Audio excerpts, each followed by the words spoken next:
Tonight, the midterms are here.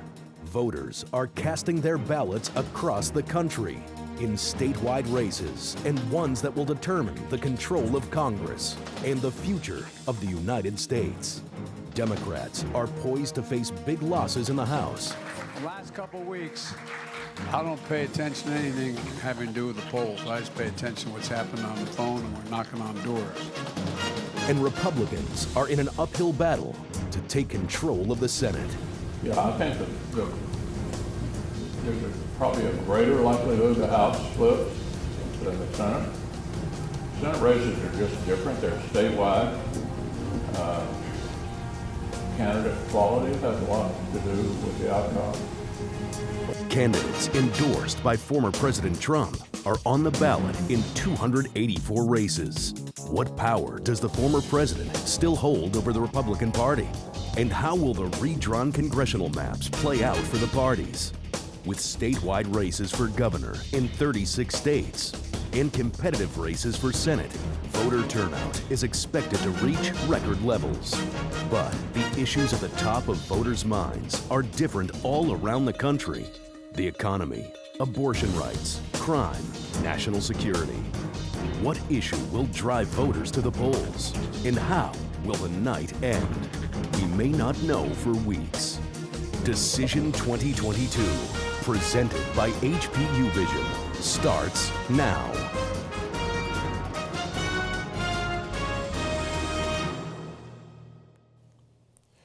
Good evening and welcome to Decision 2022, live from the campus of High Point University. I'm your host, Joe Maronski, and the time is now 8 p.m., which means a new round of polls have just closed.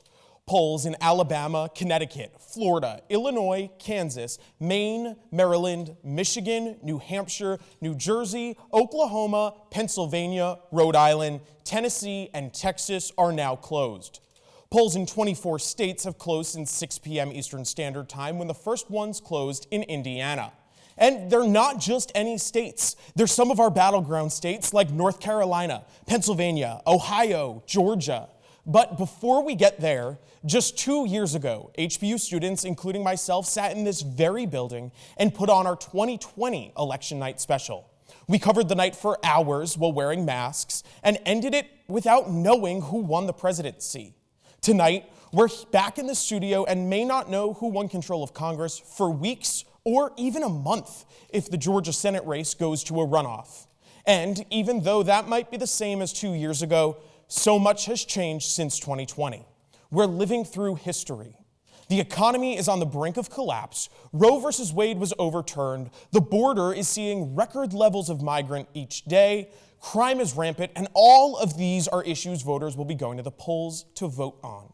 So let me introduce you to our panel to talk a bit more about that.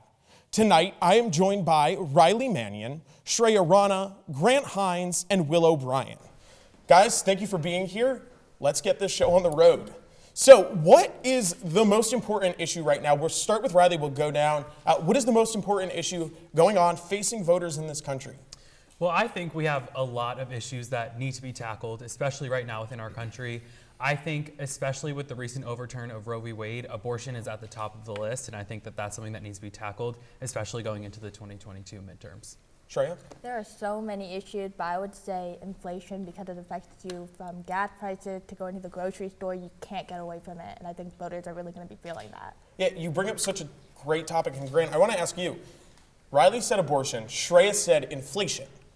Abortion, people, especially those in blue states like New York, aren't feeling the effects of Roe versus Wade being overturned every day, but they're feeling the effects of inflation. They're feeling what it costs to fill up their gas tank. They're feeling what it costs to buy a carton of milk or a gallon of eggs. How is that going to impact how things pan out tonight? Well, look, inflation is a global issue. It's not a red issue, or it's not an issue caused by Republicans. It's not an issue caused by Democrats. It's a global issue.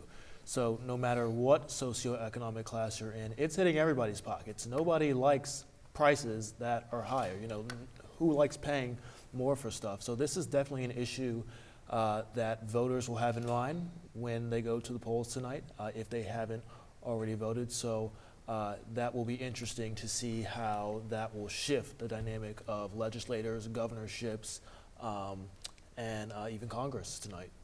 And Will, what are Republicans going to the poll over? Well, the issue that I'm going to be focusing most on tonight is the issue of crime, because you're going to see voters in both parties who might not have voted for the other party, but they might vote the other way tonight because they don't like what they're seeing in terms of crime. A lot of people don't feel safe, so that's definitely going to be an issue worth watching tonight. Now, Will, I know you spoke to a lot of students, went around campus, talked to them, found out what the issue that they were going to the polls over was, but I'm going to go around and we'll finish with you. You can kind of tell us what you found before we roll the tape, but what do you think, Riley, HPU students will say is their greatest issue?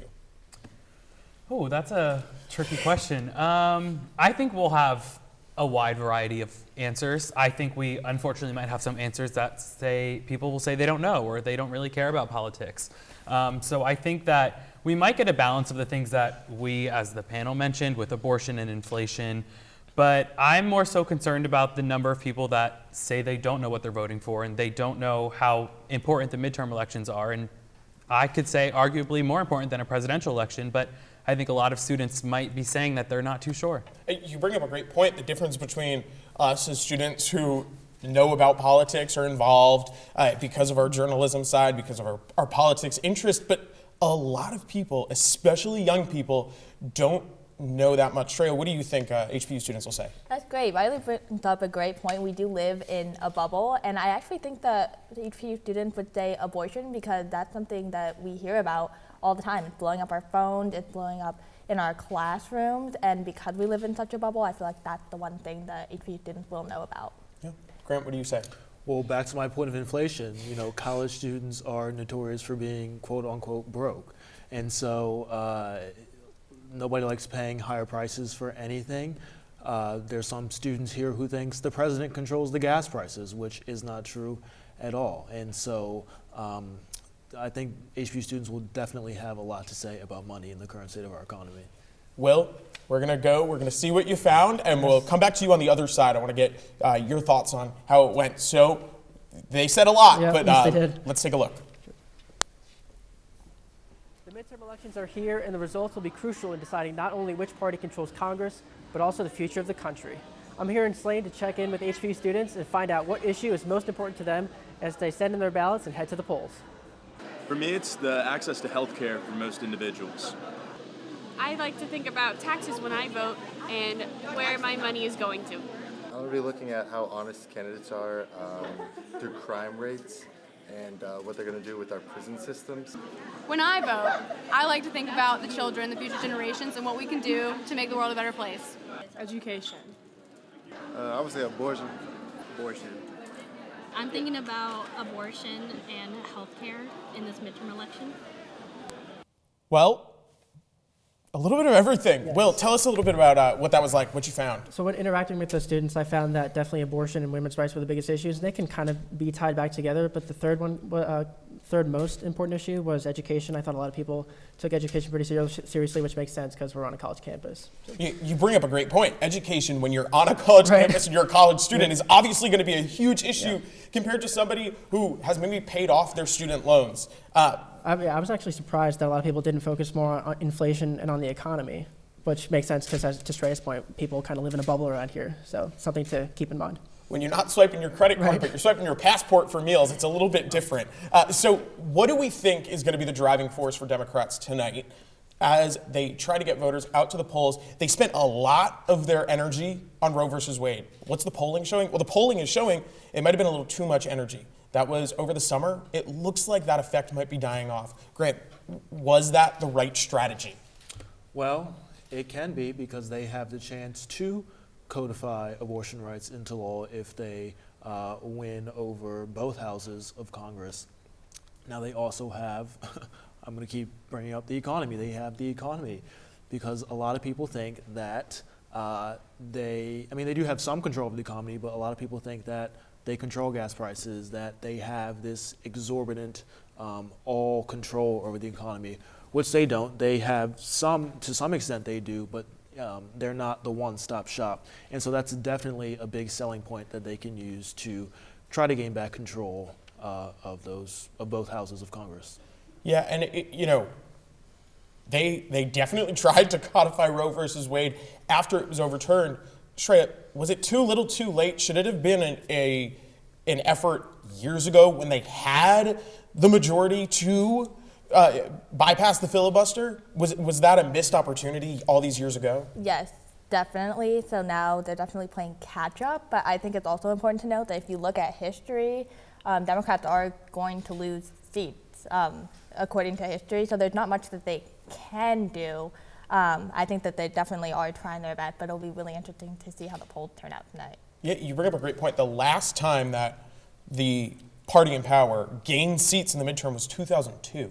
It has been 20 years since we saw the party in power gain seats. In the last 2 or 3 midterm cycles, we're looking at losses of 40 to 60 seats. That's huge, but it looks like Democrats aren't going to lose that much. Preliminary. Again, we have to see what the polls say at the end of the night. But Riley, what does that mean for Democrats that they're able to keep these losses somewhat to a minimum? Does it mean that the abortion message worked? I think back to your point of it being a strategy, I don't necessarily see it as much of a strategy as more so a reaction to the Supreme Court overturning Roe v. Wade. And I think that they were kind of focusing on the now at that point, and after it was overturned, they were like, we need to fix this. And so I don't think that they're coming in with that strategy to make that their main focus. I think obviously it is a main focus for them, but I think they also are focusing on other things like Grant's been mentioning, the economy, and we even have gun control, things like this that the Democrats are going in with a huge focus on within this election.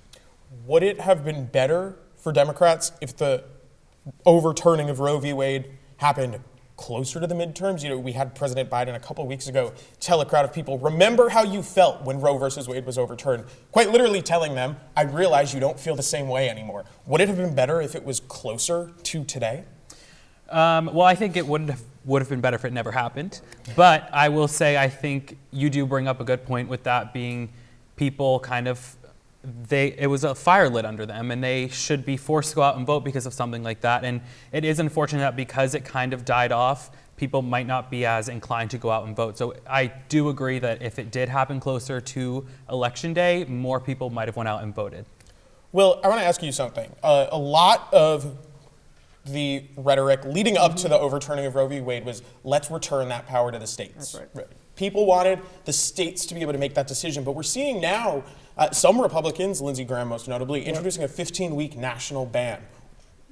What was that shift? What happened? Was it sort of like, hey, let's try to get it back to the states? They didn't really think it would ever happen, and now they're like, well, what do we do? Yes. I think they got a little bit too far over their heels, especially with people like Lindsey Graham. Like, oh, Roe v. Wade was overturned. We have all the momentum. Let's try a 15-week abortion ban. I disagree with that. I got to say that was not the right move. It's not popular, and it might cost Republicans a few seats that they might have won tonight. So.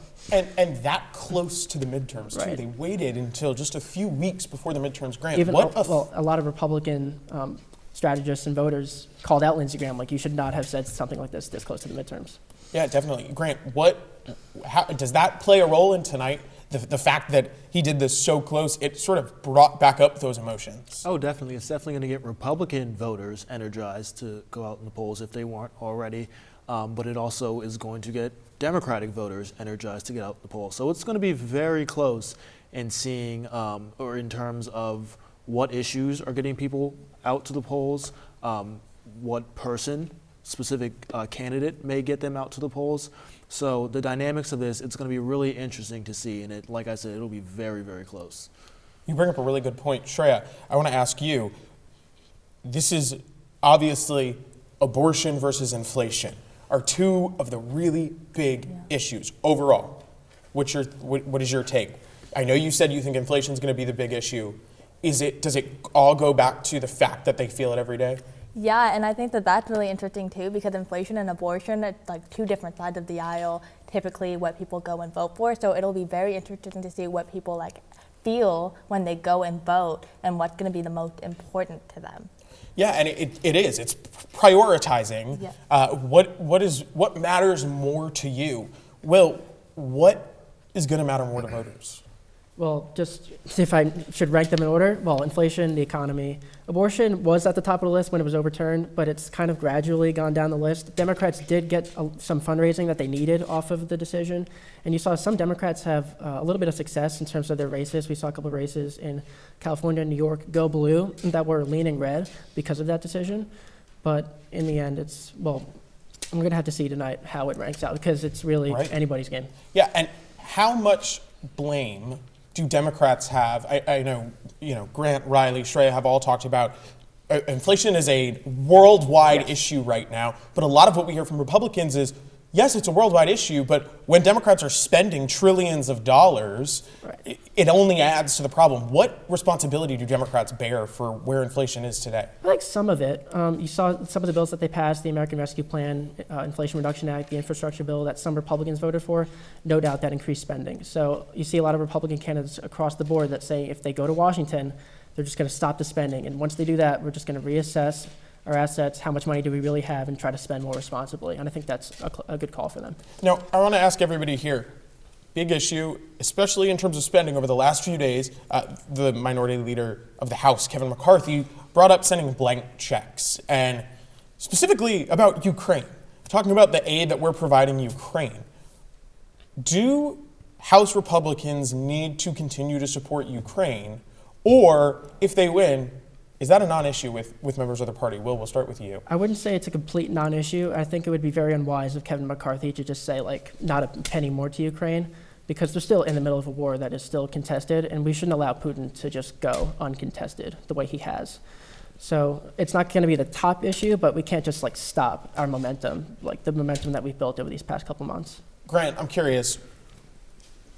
Getting into a war with President Putin is definitely not something we want as American people, but it's definitely not something that the Biden administration wants. They don't want that on their record. What do they need to do, or are they doing enough to make sure we don't get to that point? Well, look, democracy is a hot topic, and I think us aiding Ukraine in this conflict ties into us trying to preserve democracy. But a lot of people also think, we don't need to be pumping so much money into this war when we have our own issues at home. And some people even question if we can't deal with our own stuff first, why are we pumping so much money into this war? But again, it ties into that democracy factor. Russia is really trying to advance their agenda across Europe, and being a hegemon, the U.S. has to step in to stop their advances because we want to preserve democracy. We want to spread democracy as much as we can. So it's a mixed bag here. Do we keep aiding to stop that advances, or do we even have the money to do both? Stop Russia's advances and help Ukraine in the war, and solve our own problems at home. Right, and you bring up a great point about democracy and wanting to support it. Shreya, I'm curious. Sometimes the United States is viewed as the police of the world. Other times we're viewed as pushing democracy onto other nations. Is this war against Ukraine, for us as the United States, a balance? Do we have to find a balance, a sort of namaste, between being the police of the world, not getting involved, but also protecting democracy? Look, we definitely do have to find a balance, but at the end of the day, Americans see prices going up, and a lot of people don't see the necessity to fund the Ukraine. And that's really going to affect the way that people vote. Yeah, Riley, did Democrats do the right thing? Even spending this much money on Ukraine, was it worth it? I think it was, and I think because a lot of people are looking at short-term effects, and yes, we are putting this money into Ukraine, but they aren't realizing how much of an impact the Russia-Ukraine conflict is having on our economy. The amount of things that have been cut, we've cut ties with Russia because of certain things. That's why we're losing money. That's why the economy is all over the place. And so us putting money into this conflict and helping out Ukraine will help us in the long run. And I think that people are not really recognizing that because it's short term. We're putting money here and not seeing how where we're putting the money is going to affect us in the future. Right. And overarching theme in this conversation seems to be democracy. Ukraine, a democracy. Russia, yes. Quite the opposite. But one of those issues that ranked pretty high for a while in polling, seems to have fallen lately, but still pretty high, is threats to democracy. And that's now on both sides of the aisle. You see Democrats saying one thing, Republicans saying the other. They both view the other party as a threat to democracy. Of course, we're going to talk more about polarization later on in the evening. But how much of a driving force is this threat to democracy message for voters tonight? We'll start with you, Riley. I think it is a driving force, and like you said, we'll talk about polarization a bit later. But I think that because the two parties are so polarized, if it doesn't go one way for one party, it's a threat to democracy. If it doesn't go one way for the other party, same thing. And I think that because it's so different and there's not really much that both parties can get along with, I think that polarization is what's causing the threat to democracy, or so what's coming from those parties. Shreya? I completely agree with that. Both sides cannot find a happy medium.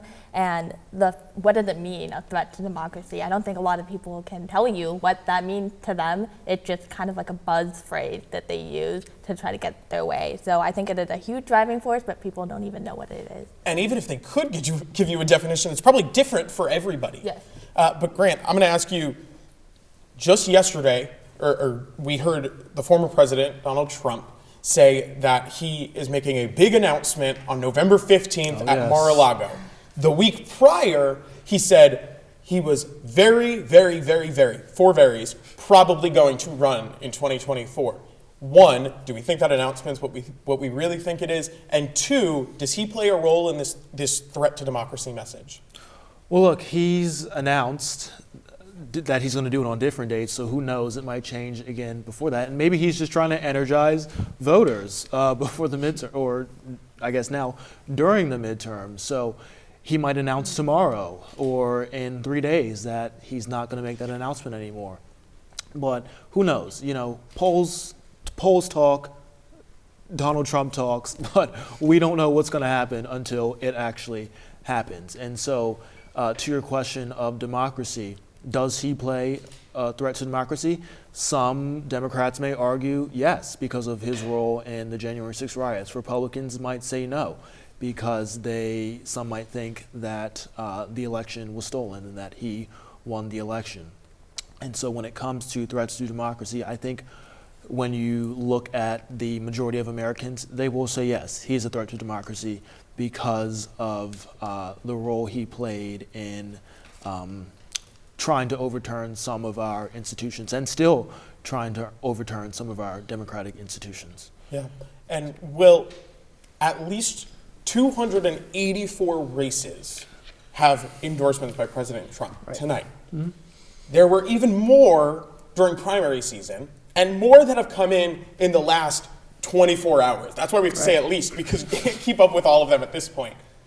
What role, or what does that show about the power that the former president still has over the Republican Party? Yeah, I'm shocked. During the primary season, the races that Trump endorsed, the majority of them won their primaries. They beat the Republican opponents. A lot of those incumbents were Republicans that voted to impeach him after January 6th.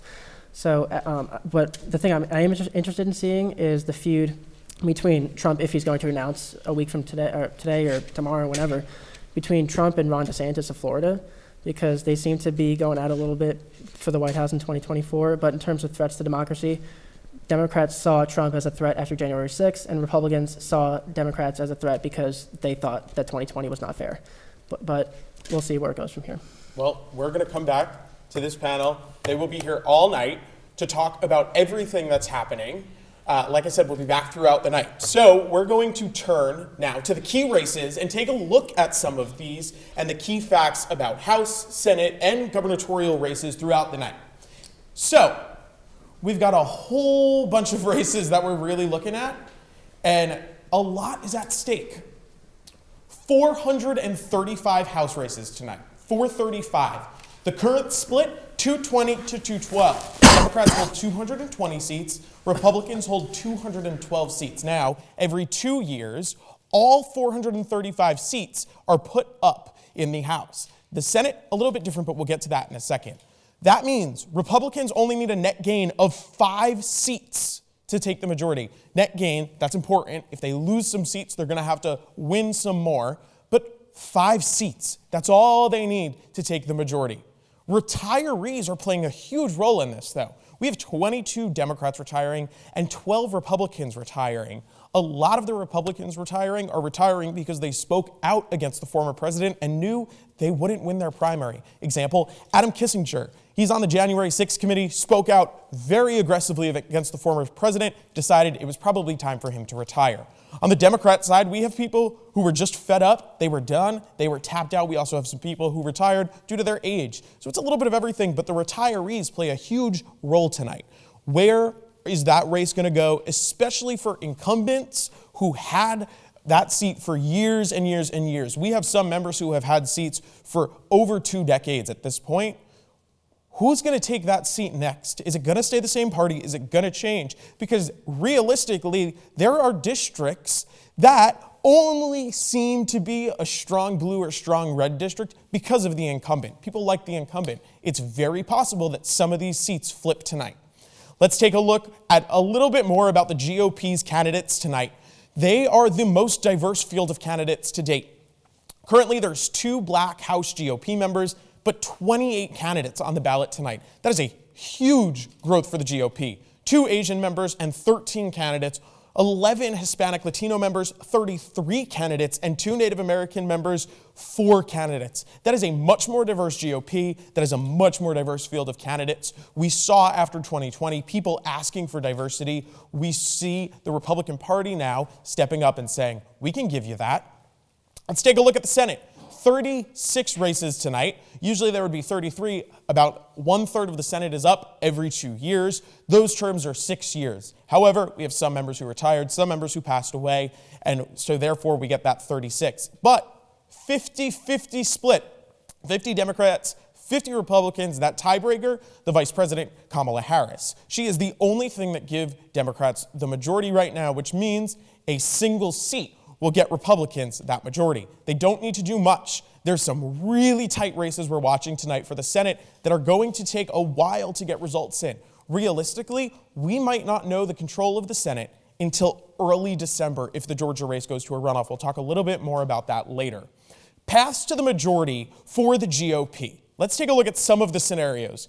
First scenario is that they hold Pennsylvania. We have a retiring senator in Pennsylvania. So they need Dr. Mehmet Oz, the Trump-endorsed candidate. Yes, that's the same Dr. Oz that you know from TV. They need him to win to hold the Pennsylvania seat. Wisconsin, Senator Ron Johnson. He came under fire recently for getting an alternate slate of electors sent to him by the former president. He says he didn't know what was in the envelope. He just passed it to the vice president without knowing. He's facing Mandela Barnes, who is the current lieutenant governor of that state. So this is a race we're watching, leaning a little bit to the right with polls. Looks like Ron Johnson might have a good night there, but we're going to have to see what the turnout looks like.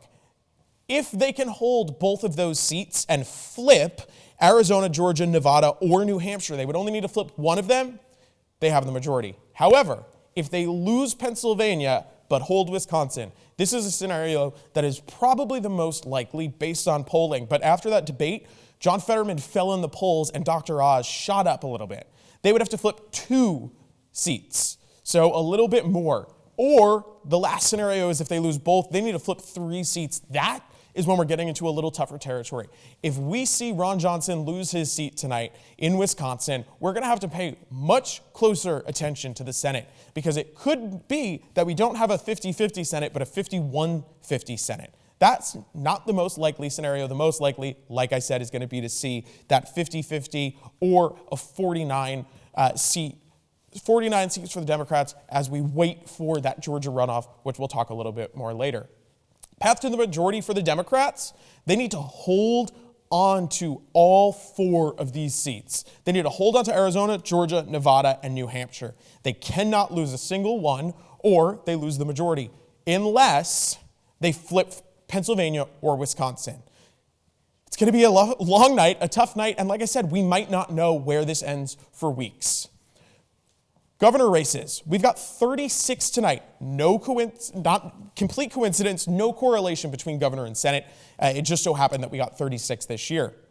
Currently, we have 22 Democratic governors and 28 GOP governors. That's overall. We're not talking specifically about what's on the line tonight. These are some of our gubernatorial races in battleground states. Now, remember, who sets election policies? The governors. As we come up to a 2024 presidential race, these governors are going to play an important role in how that works. In Arizona, we have Kari Lake. She is a Trump-endorsed candidate who is running for governor very far to the right, versus Katie Hobbs, the former Secretary of State who voted and oversaw the entire election administration in the state of Arizona in 2020. Definitely got some backlash after that. Obviously, as we know, Arizona was a highly contested state. It's still contested 2 years later. Florida, Georgia, Michigan, Nevada, Pennsylvania, and Wisconsin, all races we need to watch tonight for governorships. Those are our battleground states with governor races. So that's what we've got. The night is young. Things are just starting, and we've got a lot more planned for you. We've got debates, experts, panels, discussions. We'll take a deep dive into some data and trends, but there's a lot more to come. So stay with us.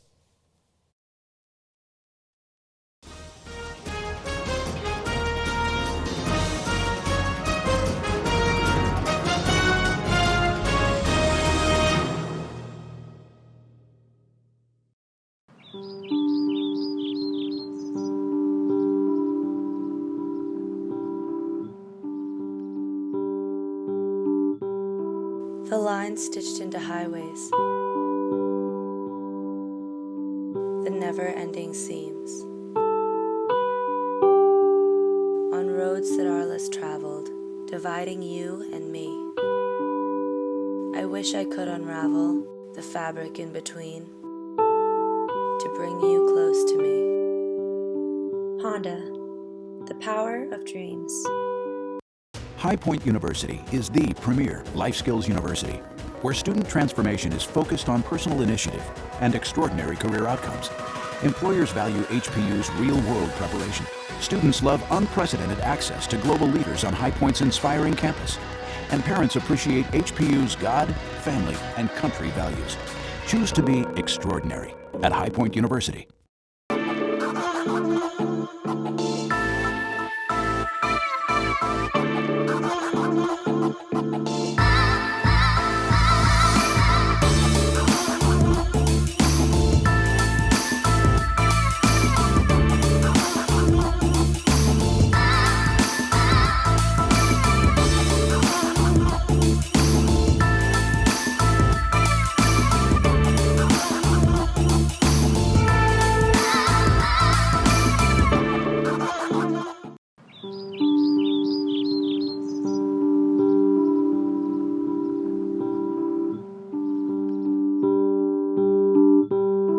The lines stitched into highways, the never-ending seams, on roads that are less traveled, dividing you and me. I wish I could unravel the fabric in between to bring you close to me. Honda, the power of dreams.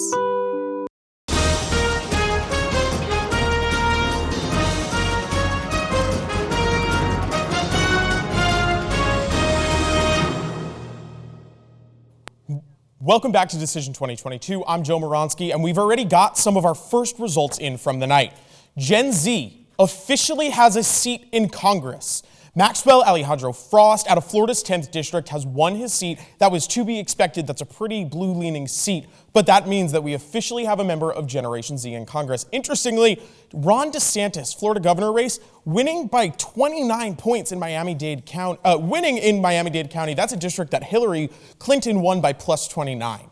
Definitely interesting, but it's no secret that money's a huge factor in politics. From donations to ad spending, money's the only thing that allows campaigns to run. You need money to buy signs, you need money to buy ads, you need money to buy t-shirts. Look, you even need money to buy pens. But the amount of money in this year's midterm is pretty wild. It's shattering records. Let's take a look in our first data dive of the night. Our midterm election totals for this year, definitely interesting to say the least. If we go back to 1998, we're looking at $2.9 billion spent on the midterm election. This year, projections are saying $8.9 billion, $6 billion more than 1998. Mind you, these totals are adjusted for inflation. That's pretty scary. Pretty scary to say the least, but we can see these trends keep going up. 2010, we had a little bit of a spike. In 2014, a little bit of a drop. But 2018, that was a huge midterm election. Tons of money, and this year is only continuing to go up. So let's take a look at what it takes to win a House race. How much money? In 1990, it only took about $407,000. In 2020, it took about $2.35 million to win a House race. That is huge. These numbers just keep growing, and obviously, it's going to create a larger gap. We always talk about it's really hard for somebody who doesn't have money to run for a House seat. It is very hard for them to run for any office. When we look at these numbers, it looks even harder. So what does it take to win a Senate race? On the other hand, $3.87 million about in 1990, and about $27.16 million in 2020. Again, huge numbers. We have no clue what it's going to go to this year. I would only imagine it's going to keep going up. It's quite crazy. Who are the donors, though, that we're looking at for these numbers? It's quite interesting to see. About 71% of political donations go to mail, are from mails. That means that only this bottom row are the females that donate money to politics. Pretty interesting to say the least. Not quite sure why. Hopefully we can find out why one day. Personal favorite fact, 0.48% of the entire US population gave over $200. Now, reason it's 200, FEC, we're talking about federal races here. The Federal Elections Commission only requires campaigns to report itemized donations of more than $200, but that's still quite crazy. Even if we include the under $200 donations, we're not looking at much more. That is less than 1% of people, less than 0.5% of people of the entire US population that donated. That's about 16 million people out of a population of 331.9 million people. It's pretty interesting, makes really no sense, but we'll see why. But are there better causes for this money to go to? Let's take a look about it. It would take about $7 billion to end world hunger a year. You know, if we want to end world hunger in the year of 2022, now we're not talking long term. If we're talking long term, end world hunger forever, we're looking at about $30 billion. But to end world hunger, feed everybody who's hungry for an entire year, it's only about $7 billion. What about homelessness in the United States for good? About $15 billion. Free school lunch for kids? About $31 billion.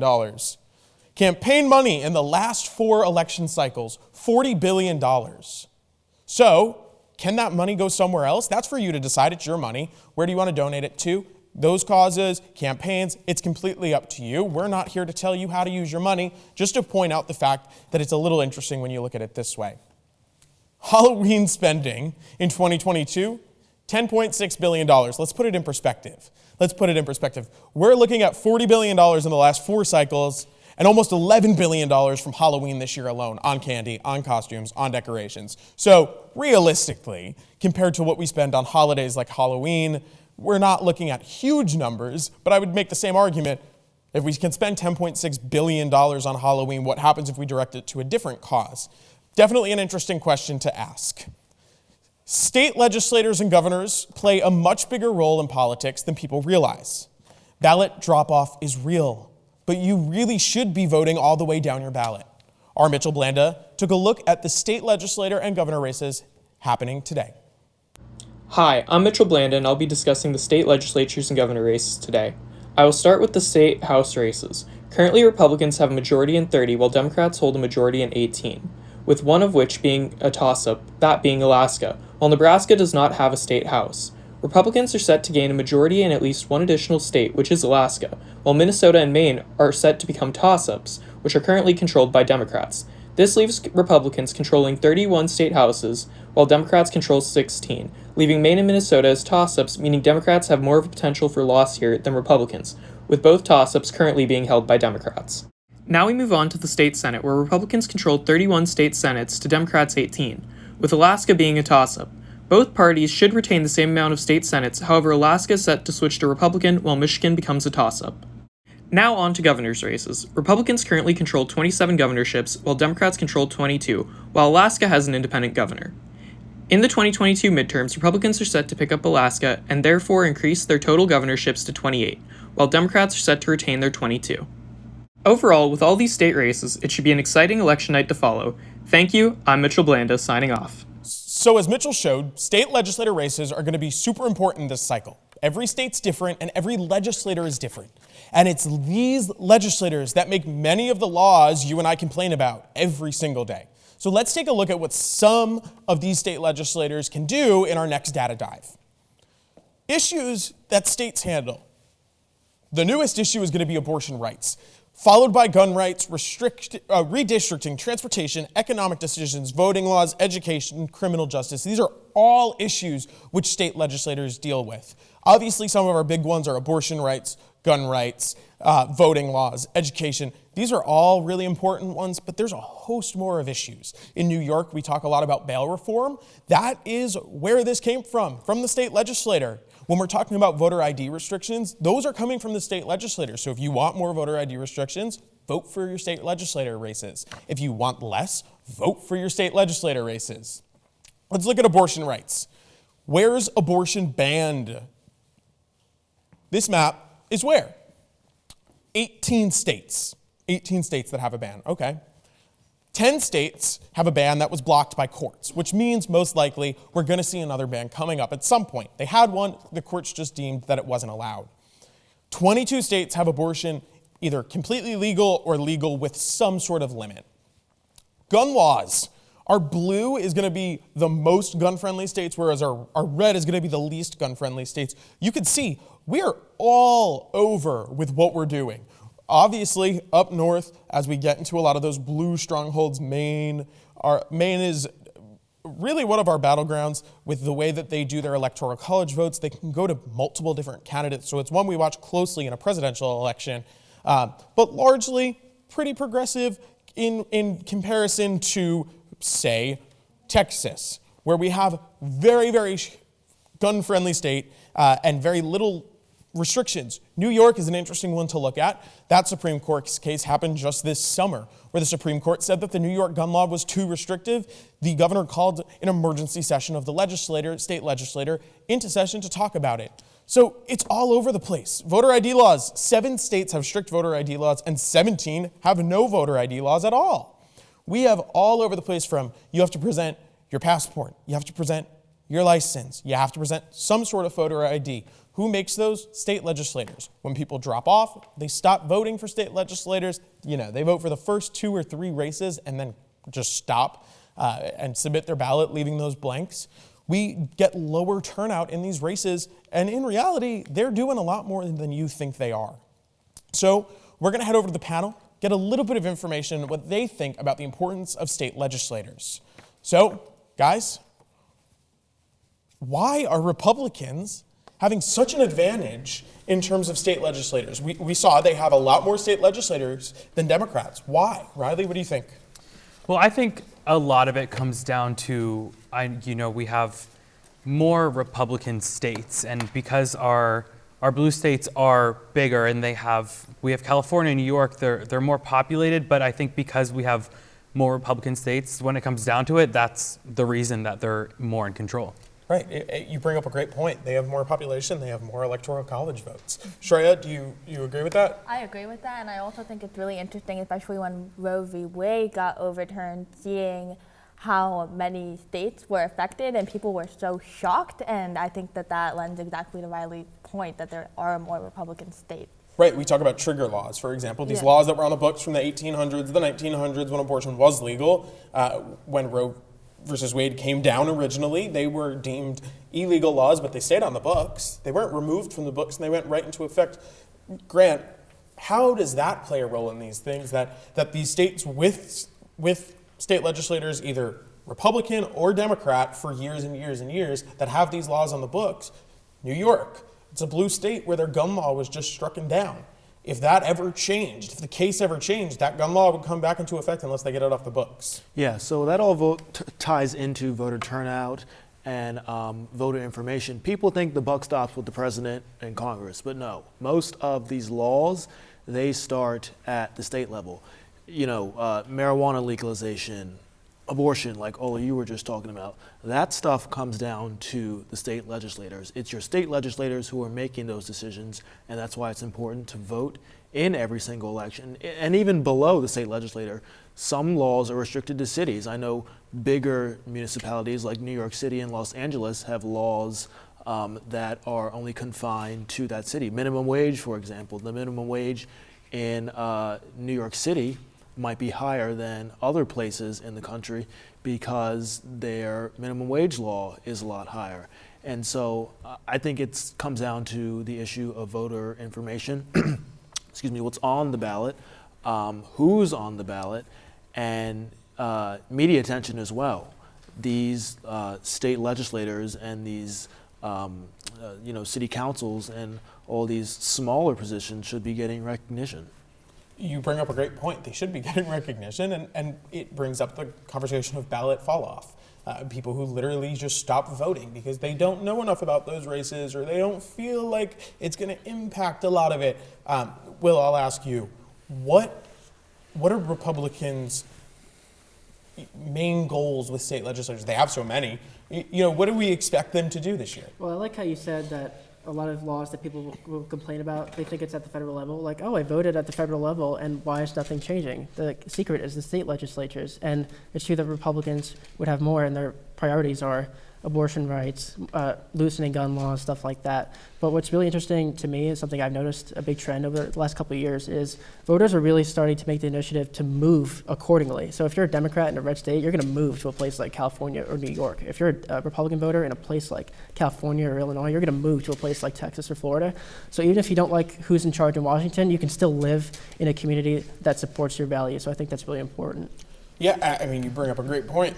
If we look at Florida, for example, we know a lot of Republicans have moved to Florida lately, especially a lot of Republicans out of New York and to Florida. It's a huge population of people, and it takes these swing states a little bit further to one side or the other.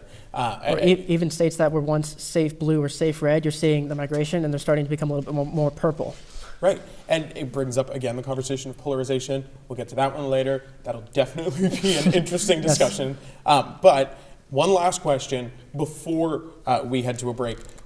Why is turnout so low on the state legislature? Do people just not know about them? Do people not care about it? Do they not realize how important it is?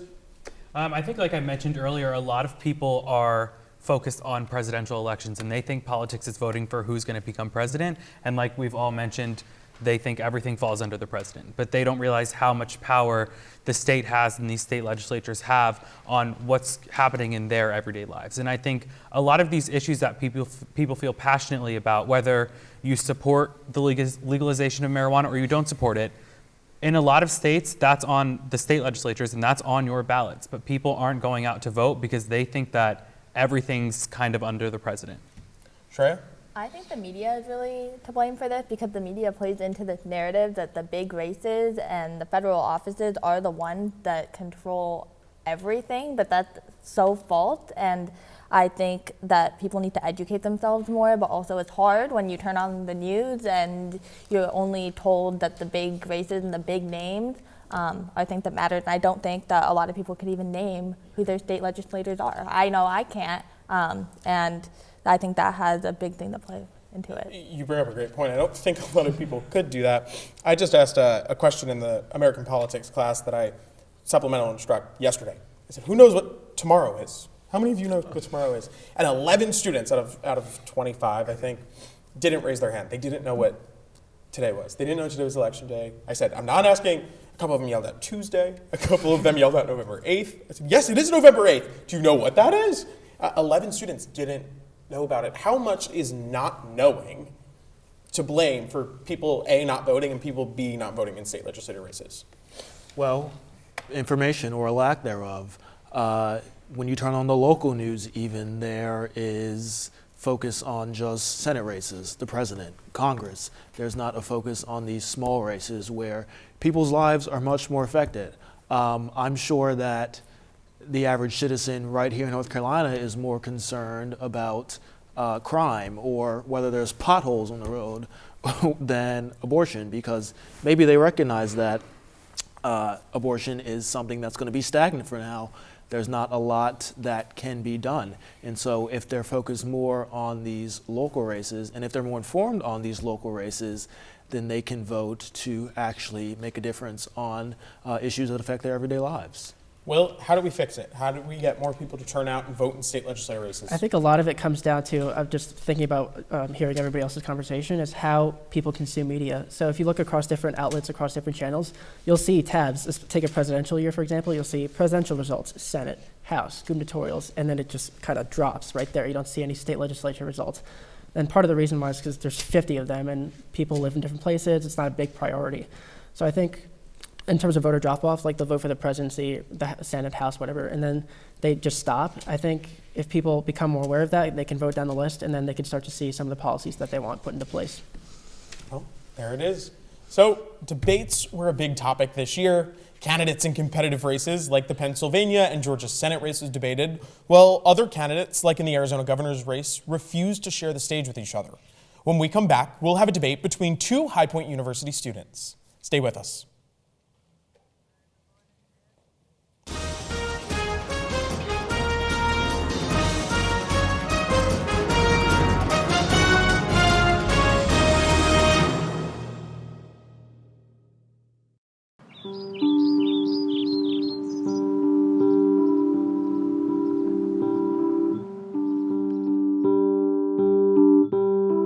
The lines stitched into highways, the never-ending seams, on roads that are less traveled, dividing you and me. I wish I could unravel the fabric in between to bring you close to me. Honda, the power of dreams. High Point University is the premier life skills university, where student transformation is focused on personal initiative and extraordinary career outcomes. Employers value HPU's real-world preparation. Students love unprecedented access to global leaders on High Point's inspiring campus. And parents appreciate HPU's God, family, and country values. Choose to be extraordinary at High Point University.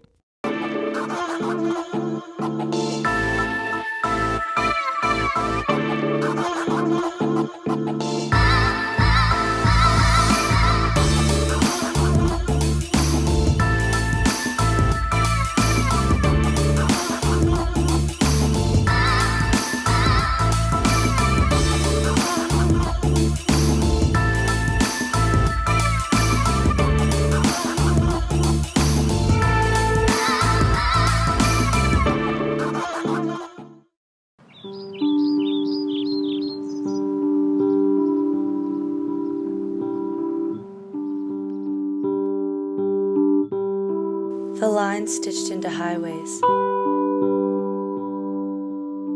the never-ending seams, on roads that are less traveled, dividing you and me. I wish I could unravel the fabric in between to bring you close to me. Honda, the power of dreams.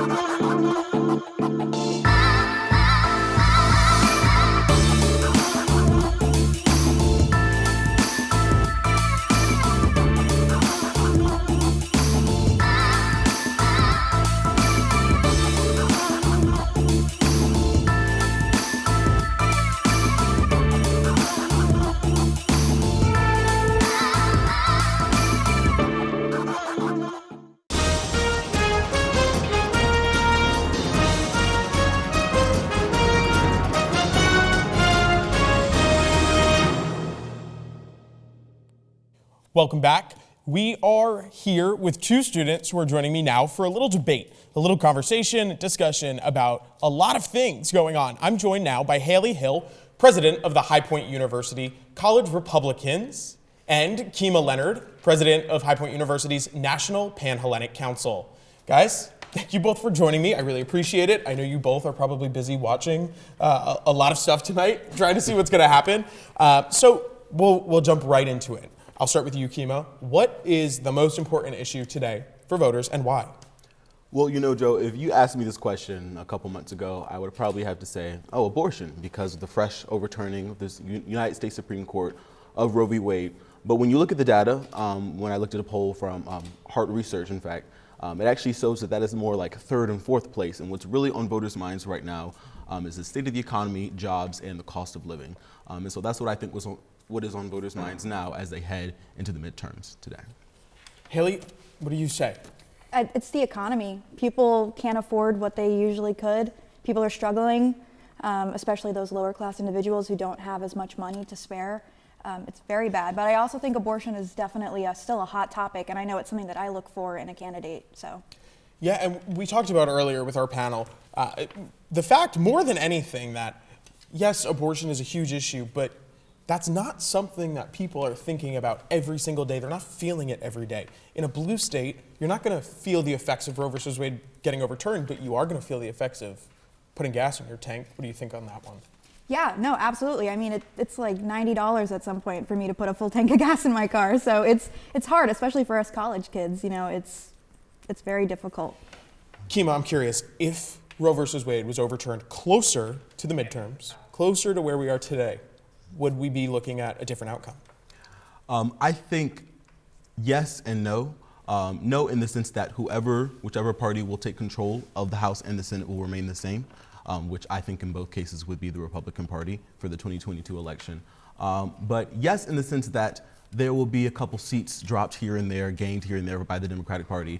I think they took what they thought was a number one issue and dragged it out till the cows came home, and now it's placed at number 4 and number 5. Not really on voters' minds, like Haley said, day to day, as is filling up your tank. Yeah, you bring up a great point. It is one of those things that it happened this summer and people kind of moved on. And one of the things we see a lot of on both sides of the aisle, but especially a couple weeks ago, Lindsey Graham put forward the 15-week national abortion ban, and it caused a little bit of a rift within the Republican Party specifically, but we'll use that to talk about, in general, the parties remaining united. So how important is it, Haley, we'll start with you, for Republicans, in your case, Democrats in your case, to remain united, to limit the infighting, to put on this united front? You know, so being the president of College Republicans, I've tried very, very hard to work with the College Democrats because you can't get anything done if you can't sit down and have a cordial conversation. So if we want to see any change at all for either side, we need to start working together and just talking about our issues. And what about within the party too? You know, do people need to make sure that they don't, it's okay to contradict each other, it's okay to have different thoughts, but let's at least put on this sort of display that we're united. Absolutely, absolutely. Because if your own party isn't united, then why say the Democratic Party? Why are they going to work with the Republicans if we can't even keep our own hats on? And I'll ask you, do you feel that Republicans are united right now? That's a tough question. I think it depends on, I think for the most part, yes, we'll stand by each other. But there are issues that I think we'll separate on. Yeah. And Kimo, what do you think? How important it is for Democrats to remain united, to stay together, to not fight with each other in the public eye? Mm-hmm. You know, it's so interesting that you asked that, especially now. 2022 is a very different year than a lot of midterms, right? You go back to a 2018 scenario, I would say, it's very important for the party of the president in power, who is planning on running for re-election, to at least have and maintain a presentation that they are in fact unified. But what's happening with speculations on Joe Biden's health and his performance, his approval rating, all-time lows, we're seeing splits in the Democratic Party that normally would be sewn up at general election that have happened in primaries, that are still open and still fresh, as Democrats are frantically looking for who might be a potential replacement in 2024. Yeah, I mean, it's a great question. We're going to talk about the future a little bit later with our panel, and that's one of the things we talk about is who's going to go. So I'll ask this same question. Do you think that Democrats are united right now? And that's a yes and no scenario as well. I would have to lean more honestly on the side of no when you look nationally, but also locally. But nationally, they do try to put up a front, at least, with the DCCC and the DNC, try to put up a front of, all right, here are your talking points, here is what the national consensus is. Let's, stick with each other, let's go to each other's events, and sort of portray that presence of unity so that we can win seats. But in actuality, when you turn off the cameras at night, I think the answer is no. I'm going to turn now to one of the effects of this infighting, and it's this polarization and some political violence. Most recently, we saw Paul Pelosi, Nancy Pelosi's husband, be attacked in his home. But we've also seen Republicans be attacked. The minority whip, Steve Scalise, shot at the congressional baseball game just a few years ago. So it happens to people on both sides of the aisle. This summer, Justice Kavanaugh threatened. We're going to talk a lot about that in a little bit. I'm going to do another data dive on that and look at it. But it is both sides that it's happening to. Who bears the blame for this increase in violence? So I think that's a poorly worded question. I don't think there's anybody to blame. I think it's both parties. It's literally everybody has problems with the other party. Like, it's not really one person or one party. It's everybody, and we all need to work on it, but it's not one person. Yeah, Kima? Yeah, I would say over the last 30, 40, 50 years, the continuous political polarization of our United States politics is what's to blame in that scenario, because you're going to have people on both sides of the Overton window, sometimes outside of the Overton window, who are not seeing themselves represented on the national stage or even on the state stage, and are taking some pretty drastic measures to have their voices heard. And so we have to look, and as Americans, we have to look at all of us and say, what is our contribution in this scenario? And I think the increased political polarization in the last couple decades is to blame. Has social media played a role in it all? Absolutely, absolutely. The media, I think it depends on the platform you use, but using those different, like Fox News or CNN, they clearly target the other party. Mm-hmm. So yeah, absolutely. Agreed? Yes, I agree. What we see is a lot of times we have, news networks who, like any other company, would see their target demographics, see that they're getting those target demographics, and are going to gradually over time try to cater their messaging and sometimes their message to those target demographics. And so that contributes a little bit more to those echo chambers that we experience as a population, not just as politicians. Yeah, don't even get me started on the whole news versus media thing. Journalism is not political commentary, and that's what those two networks are. But that's a whole other story for another day. I won't get into that now. I'm going to ask you something, and this is a personal question. If you could pass one bill right now, unanimous, don't even have to go through the struggles of it, what would that bill be? We'll start with you. And this is going to be a very controversial stance, but I would outlaw abortion. Except in times where the mother's life is in danger. But that's something that I'm very passionate about, and that would definitely be my first step. Kima? For me, and this has been my opinion for years now, and it's not really gonna meet the moment, if you say, right now for the 2022 elections, but I would pass the National Popular Vote Interstate Compact, basically making sure that our presidential elections from here henceforth are popular, and that if you vote for one person, for president in one party, that your vote transcends directly into their column.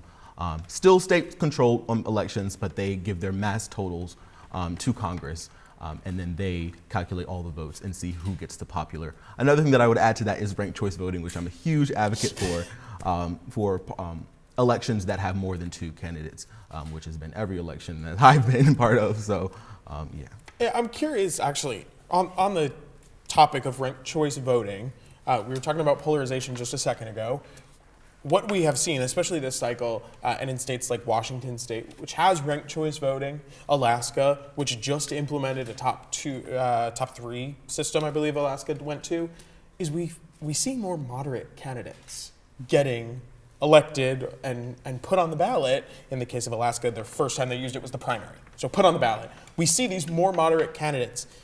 Is that more representative of the we see polls all the time that the American public does not, as a whole, fall completely one way or the other.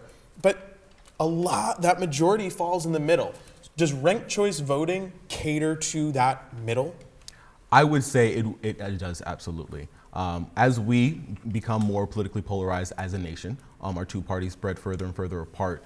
There is that middle, also the sides, but the middle there that is increasingly not represented in places of power. And so implementing ranked choice voting across the nation in local, state, and federal elections would definitely yield to more moderate candidates and more moderate elected officials winning those seats and bringing more moderate policy that those moderate voters would like to see.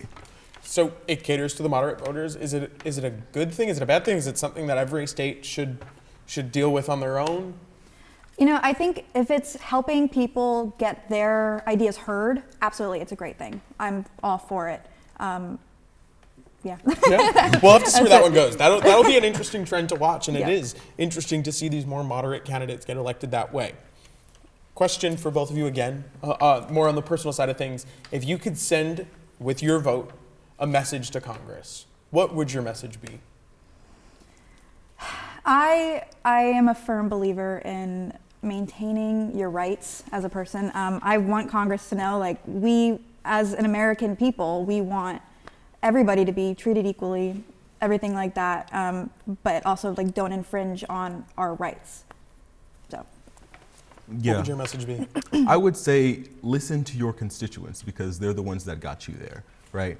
A lot of times I actually got a chance to hear from a lobbyist in DC a week or two past, and they were actually talking about how they have clients under their lobbyist firm, and then they take the priorities of those clients and use the lobbyists to sort of communicate those priorities to the folks on Capitol Hill. And, you know, they're treating it like a business, which is fine because it is a business, right? But I want the politicians, I want the elected officials to look back and say, hey, you know, all this money that I'm getting over here is nice, and I'll take as much money as I need to win, but my values are going to stay the same. You know, my morals are going to stay the same. I'm actually going to look at what I promised my voters, what I promised my constituents every day, every week, and look at myself in the mirror and saying, hey, am I doing that? So if I could do anything to send a message to Congress, to send a message to the Senate, that's what I would send. Yeah, it's a great message. So we'll start with Keeman, then we'll go to Haley. What can Democrats, in your case, Republicans, in your case, do to achieve bipartisanship?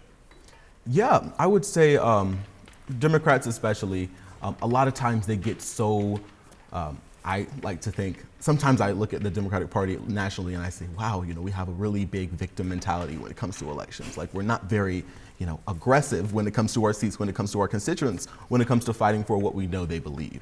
And so I would like for them to take a little bit more aggressive stance on what they know their constituents believe and win like that. And go to the Republicans and say, and compromise and debate and say, hey, you know, we have the polls, we have the data, we have the people here that support these policies. I understand you have your people. Let's work together and let's start with the policies that we both agree on. And let's pass some stuff there. You know, let's move our country forward instead of just trying to focus on the policies that both of our sides are passionate about, that are polarizing, so that we can generate more revenue for our committees. And what would you say that Republicans need to do to achieve bipartisanship? It's the same thing. Like, we all just need to sit down and figure out, like, what we believe in and what is equal, and that's going to help you get things passed. It's going to help you get bills, and you have to be willing to compromise on certain things. Maybe not to, like, an extreme extent, but if you're willing to talk about it, at least, that's already a step in the right direction. Yeah, and I think another point with that is don't go into these discussions and compromises thinking they're not going to work. Have an open mind, accept that they can work, and we might see some changes. So I'll ask you one final question that would be, can you say one nice thing about the other party? Absolutely. I think they are very passionate about what they believe in, and they're willing to fight for it. And I respect that very much, because sometimes it can hurt you as a person, but you're still willing to do it. So absolutely, I respect them. And what nice thing would you say about Republicans? Yes, so I think Republicans and conservatives across the United States, they have an idea of what values mean to them, and they stick to it very religiously. And just to see that determination and see that perseverance in that category is very admirable. And one thing I will add to that is they recognize the need for a populist voice in the presidency, sooner than we did, in the election of Donald Trump for their nomination. Sooner than we did. I know we had a populist candidate in Bernie Sanders, but our Democratic Party and our Democratic voters didn't really see it through with that one. So I am a little envious of that. Well, I appreciate you both being here, showing we can have a conversation with people from both sides of the aisle and not throw our drinks across the table. So I appreciate it. Haley and Kima are just two students of many on the campus of High Point University. And while they had something nice to say about the other party, other students didn't. Lisbeth Ramirez spoke to students and found out exactly that. Lisbeth? Thanks, guys. College students are very vocal when it comes to their political opinion. But let's find out what HPU students think about the opposing party and their ideas. I'm registered as a Democrat.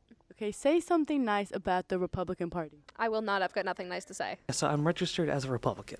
Okay, say something nice about the Democratic Party. Yes, the good thing about that is that they give me the ability to think differently than what I believe. So it gives me that ability to invert, as I like to say. What is your political affiliation? Independent. Okay, say something nice about either party and say which party. They go Democrat, They're definitely working, getting out to the government. I mean, I like what they're trying to do. It's definitely more they can do. That's all I'm going to say. I'm a Democrat. Okay, say something nice about the opposing party. Oh. I guess some other Republicans I've met, at least I feel comfortable expressing my opinions. I know not for everyone. Well, one thing that I admire from Democrats is that they take different groups of people into consideration. Say something nice about both parties. I love the logos. I don't know who came up with the elephant and the donkey, but that's sick. That's a tough one. I don't really know. I bet there's a lot of good things, but I can't come up with something off the top of my dome right now. I genuinely don't have anything to say about the other party and something that I like or admire about them. Although HBU students make up a small fraction of the American people, they still show the reality of this country, divided or not. That's up to you to decide. I'm Lisbeth Ramirez with HPU Vision. It's become so hard for people to say something nice about the other party, and even harder for them to do it on camera. We're a polarized nation, and it seems to only be getting worse. But the violence that comes along with that might be even more concerning. Let's take a look at political violence trends in our next data dive. Threats to members of Congress is one of the easiest ways to measure this increase in violence. So let's compare 2017 to 2021. In 2017, U.S. Capitol Police reported 3,939 threats to members of Congress. In 2021, 9,625. This is just climbing. It keeps climbing, and it's showing no signs of slowing. Threats to election officials is even more concerning. Now, your election officials are locals. They're your neighbors. They're your friends. They're the people who you see at the bagel store or the restaurant down the street that you like to go to on Friday nights. And they work as an election official. They're not people who come in specifically for elections just to work in your county. You might even recognize some of them when you see them. But 1 in 6 local election officials have personally experienced threats. 73% of them say it was over the phone, and 53%, so a majority of them, say that they've experienced threats in person too. Now, these are not, if you obviously don't add up to 100, that's because people were able to pick multiple ways that they've been threatened. So our two top are going to be in person and over the phone. That is very concerning. 83% of election officials have been threatened over their job. Only 17% said no. Reverse that. Flip that one on you. 17% have been threatened, 83% have not. It's still concerning, whatever way you look at it. It only seems to be going up, and it is not necessarily something that we anticipated happening. Threats, though, turn into action at times. We have seen this happen to people on both sides of the aisle, like I was just talking about with Haley and Kima. In 2001, anthrax was sent to the Hart Senate building. 2011, Gabby Giffords, a Democrat from Arizona, was shot in the head while meeting constituents in Arizona. In 2017, the GOP baseball game had a shooting where Minority Whip Steve Scalise was shot. And just this year, a man was arrested outside Justice Brett Kavanaugh's house for standing there and trying to get into the house and hurt him. Shortly after that, Congress acted, and we'll talk about that in a little bit. And just a couple weeks ago, Paul Pelosi was attacked in his house. Now, the way that worked, people are very confused about how did the Speaker's house not have security? Well, the Speaker was in D.C., and that house does not get patrolled 24/7, 365 by somebody sitting outside. They have cameras, but they don't monitor them when the Speaker's not there. Supreme Court protections is just one example of how Congress has acted on this. After the threat against Justice Brett Kavanaugh, they passed a bill, the Senate by unanimous consent, and the House 396-27. This was in June, and it extended protections for the Supreme Court to their families and senior officials at the court. Violence is a top issue that voters identified in the recent Washington Post ABC News poll. Almost 9 in 10 Americans are concerned about the increased risk. It's not something that people aren't aware of. People know that violence is trending. They are concerned about it. So the question becomes, how do we stop it? How do we get through it? And it's everybody that's concerned. 95% of Democrats are concerned, 87% of Republicans, 86% of independents, 92% of women, 83% of men. Everybody's concerned. So the question then becomes, and I'll pose this to the panel in just a second, how do we stop this? How do we fix it? Where do we go from here? And how do we take the rhetoric and turn that knob down? So joining me now is our panel to talk a little bit more about that. Guys, how do we stop it? How do we calm the rhetoric down? You're never going to end political violence, but how do we get back to a place where we can disagree without getting into a fight or trying to kill each other? I think it's hard because I think as we go on and as each election goes on, it almost seems like the violence is getting more prominent within the differences between the parties. And so I wish I could say I knew how to fix it. I wish I could say I knew how to get back. And I think all of us wish we could say the same thing. But because it's so polarized, there's not much that we can do at this point.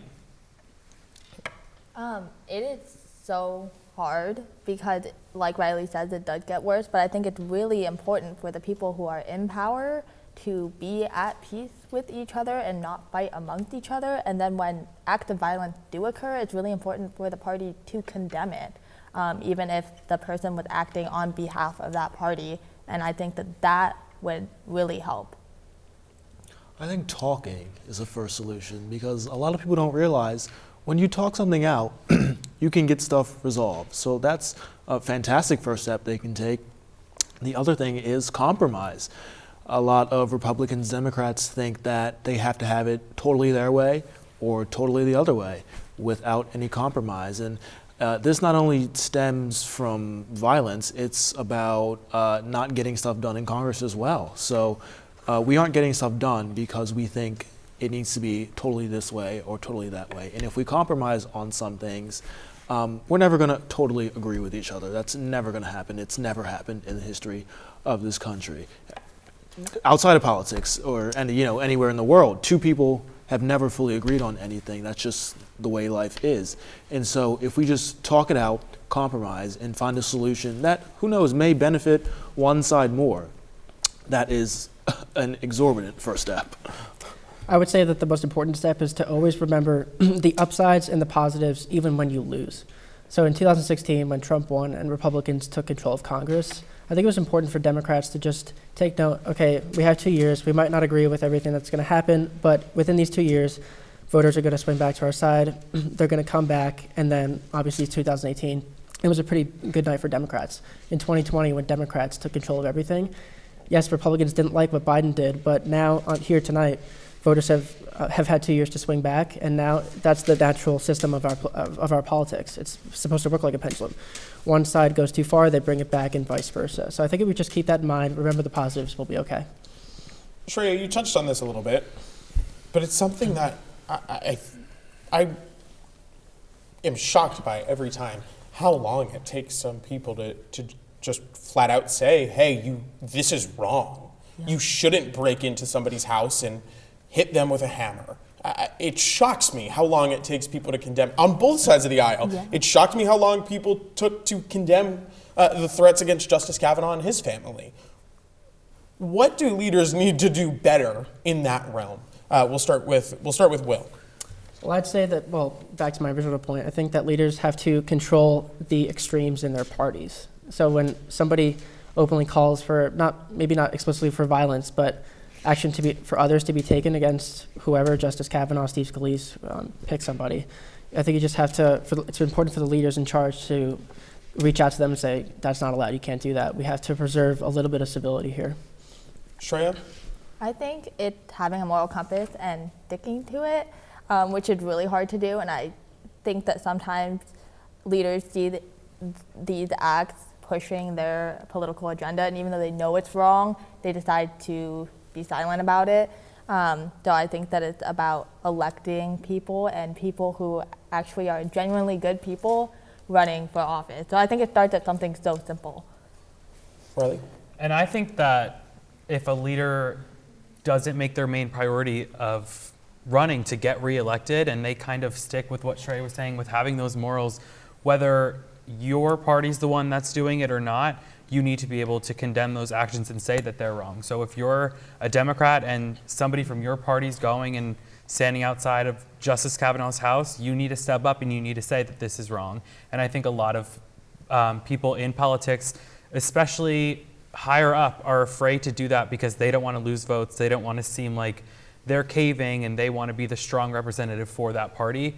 So I think that taking that out of the question and really recognizing like this is wrong no matter what party you're in would be a good step. Yeah, and Grant, negative ads, obviously a huge part of it, but more specifically, when you have Democrats, for example, this summer saying, take your voices to the street, make their lives horrible. If you see a Supreme Court justice in a restaurant, make sure they know they're not welcome there.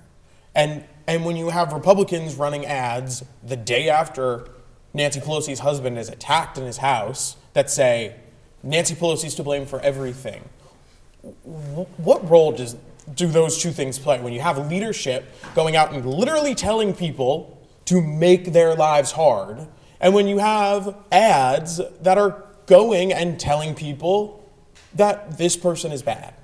Well, it's lies. You can't lie. Lies are very dangerous in this day and age in politics. And it's just, these people are humans. Politicians are still humans, no matter what side you're on. So you can't be going out and saying, make their lives miserable, make their lives horrible, because they still have livelihoods. These people have families, they have kids. And so when they are getting constantly attacked, this isn't just about them, this is about their family. This is about people who might share the same ideology as them. And so back to my point about lies, when you spread one lie, the point or the example that comes to my mind is the pizza tech shop when someone said that Hillary Clinton was running a pedophile ring out of a pizza shop, which prompted a man to go and shoot up a pizza shop. I mean, that's just, come on now. You can't do that stuff because people take that to their heads and they start doing stuff, dangerous stuff that they're not supposed to. And so we just need to practice civility. We need to, like Shreya said, evaluate our moral compass and just get along. Or not even get along, just be civil and be cordial. It's a great point, and it's one that we're definitely going to have to work on. People have made clear, in the numbers I was just showing, a lot of people are concerned about violence. 9 in 10 Americans are concerned. So it's definitely something that politicians are going to have to start thinking about, no doubt about it. And I think, going off of what Grant said, especially with the polarization between these two parties, people who are not in charge, people who are not a representative of the party, I don't think anybody has an excuse, but they have more of an excuse to kind of have these differences between the two parties. But if you're an elected official, your job is to not only unite those people that are in your state, but to unite the country, hence the United States. And I think especially for a president, if you are running on the base of you're trying to unite these people, then in situations like this where violence is an issue, just because it's against the other party doesn't mean that you shouldn't step up and try to unite these people, because if people see that, you need to lead by example and they will start to follow that. I think it starts with like ourselves. Like the holiday season is coming around. We have Thanksgiving, Christmas. We all know how heated family debates get, and even though every year you go into it and you're thinking, hey, like we're not gonna get bad this year, it always gets bad, and these are people that you love and that you're stuck with. So think about how that goes to a larger scale when you don't even know the people that are doing these actions. So I think it definitely starts with ourselves and controlling our own actions first. Well, I think If I might add, Yeah. I was going to add that point. I think in terms of covering violence, yes, first let's start with our families. Let's try to calm things down within our families. But I think it's important to remember that no matter how crazy the language can get sometimes, there's always somebody out there somewhere who's taking your words very, very seriously. So, but political violence during an election season, that is the norm and that is the rule across the third world. We should never allow that here. So I think this is the moment where we can say we need to be an example for others around the world. We also need to remember our rights in this country, that we can't be prosecuted for something, for being dissidents, for speaking out against the government. And so if we start to be grateful for the rights and the privileges we have as Americans, as Will said, as compared to other countries, then I think that will humble us a little. Yeah. Use your words. You have the right to use your words. You don't have the right to attack people. Yeah. Well, we'll leave it there, and we'll be right back after this short break.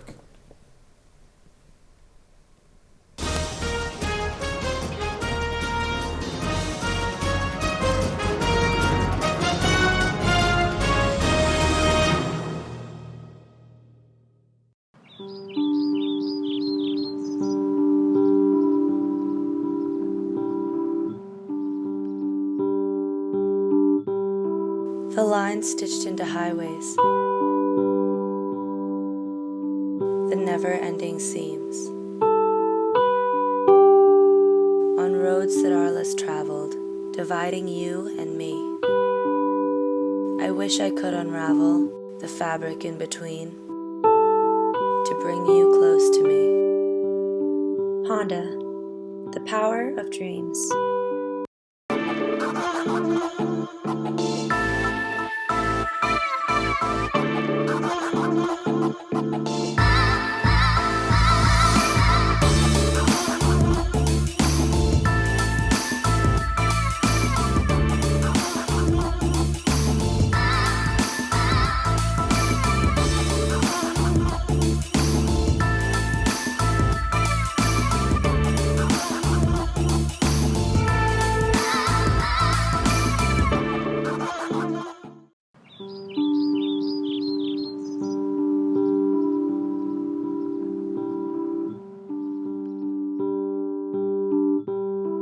The lines stitched into highways,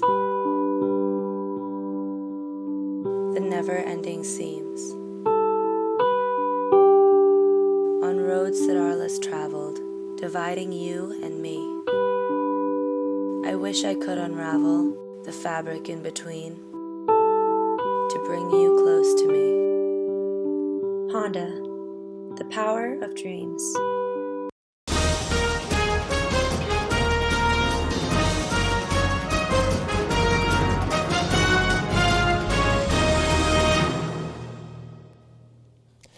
I'm Joe Maronski. Welcome back to Decision 2022. A quick race update before we get into the next thing. Wes Moore is now predicted to be the first black governor of the state of Maryland, and Marjorie Taylor Greene is predicted to win her race in Georgia's 14th district. Grant Hines is here with Dr. Martin Keifer, chair of the Political Science Department and director of the Survey Research Center here at High Point University. Since 2010, High Point University's Survey Research Center has polled people across North Carolina on issues ranging from the economy to the threat of terrorism, and also public opinion on political campaigns and the issues candidates are running on.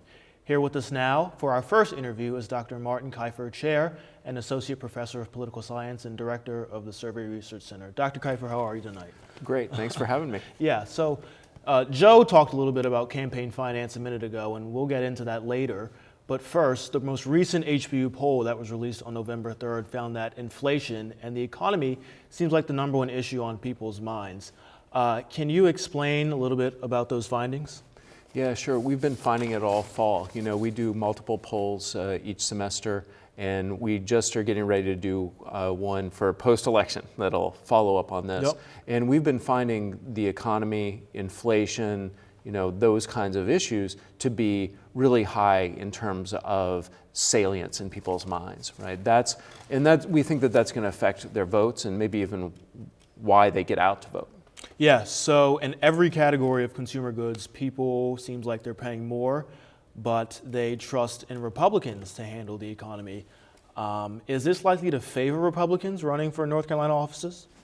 I think so. That's one of the things that's happening right now is we're not only seeing the issue advantage for Republicans on those issues, but because they're so prominent, because those are the most important issues to people, we think that Republicans will probably benefit a little bit at the polls because of their association with them. Yeah, now 19% are knowledgeable about both candidates in the North Carolina Senate race. That's either Sherry Beasley or Ted Budd. And 14% are not knowledgeable. So how do you think that this will influence whether people will get out to the polls or not to vote for these candidates? Yeah, definitely having information about the candidates is important. And people feel more, we say, more efficacious. That is, that they think they can make a difference if they are knowledgeable, they have information about the candidates and their positions. And so those are the kinds of things that we test in the poll as well, is not just, oh, is the generic Republican or generic Democrat, you know, someone you trust on this issue, but, you know, each of these candidates as well. Yeah, so some of the other issues that you polled in relation to each candidate is social issues. More people are likely to trust Sherry Beasley on social issues like race relations, promoting education, and protecting democracy. And I noticed that that was a very vague answer or vague question that you asked pollers. So how do you interpret that? And for people who are looking at these results, what does protecting democracy mean? Yeah, and that's something we have to think about when we put together the questions is how specific do you want to be? Yeah. Because sometimes, you know, that doesn't help, right? Because you have other things that are sort of vague that are on the poll and so forth, and then you throw in something that's very specific, and people may not be thinking about it in the same way.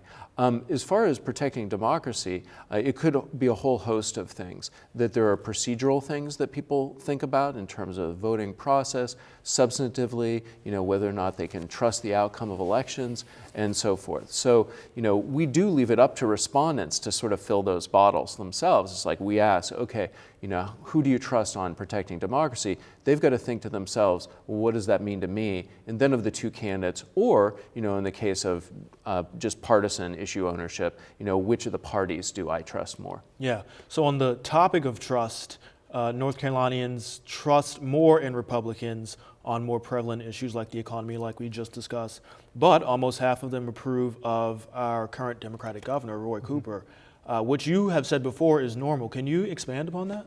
Yeah, it is true that Roy Cooper, the governor right now, has had relatively high approval ratings, that, you know, he has more bipartisan support than other people that we test. For instance, Joe Biden, the president, has run behind Roy Cooper in terms of his approval and favorability ratings, you know, here in North Carolina. And that's notable. You know, that has to do with the way Roy Cooper is governed. But also, this is something that we see quite a bit, is that people may like their members of Congress or like their governors more than they like Congress in general or the executive who's in power at that point. Yeah, so this isn't something new that you've seen this election cycle. This is something, or has this been something that's occurred in past election cycles? Yeah, it can. You know, just overall, you know, people like or are more likely to approve of the people they know better or who are closer to home. They may trust them more. And it isn't always the case. You can imagine a very unpopular governor, for example, and then for some reason a popular president. And those things also are correlated with the economy and how it's doing. It's no mistake to observe that a lot of people think the country as a whole, you know, people here in North Carolina think the country as a whole is going in the wrong direction.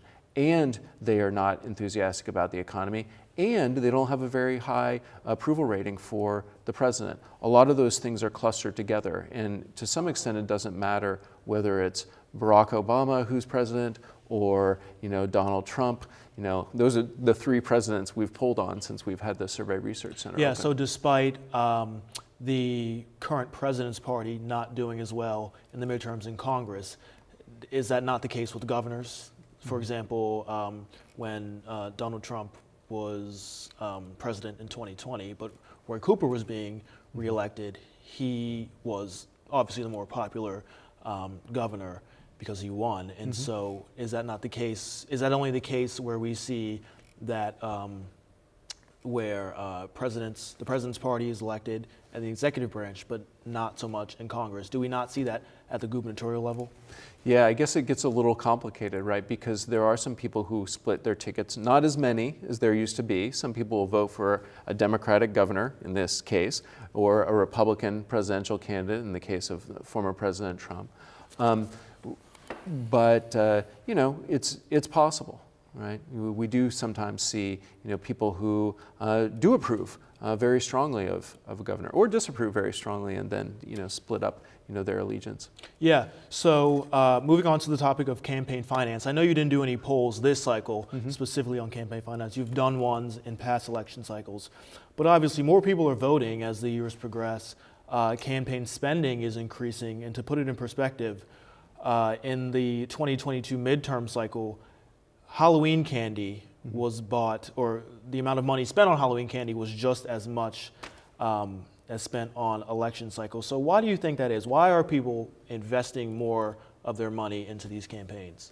Well, there are all kinds of opportunities to do it. That's one of the things that we've seen a lot of here in North Carolina, because we have such a competitive U.S. Senate race, is that not only are those candidates raising a lot of money, but there's outside spending that comes from groups that don't have the same kind of limitations. I mean, if somebody is running for Congress, I can give a bit over $5,000 to them for a primary election plus the general election.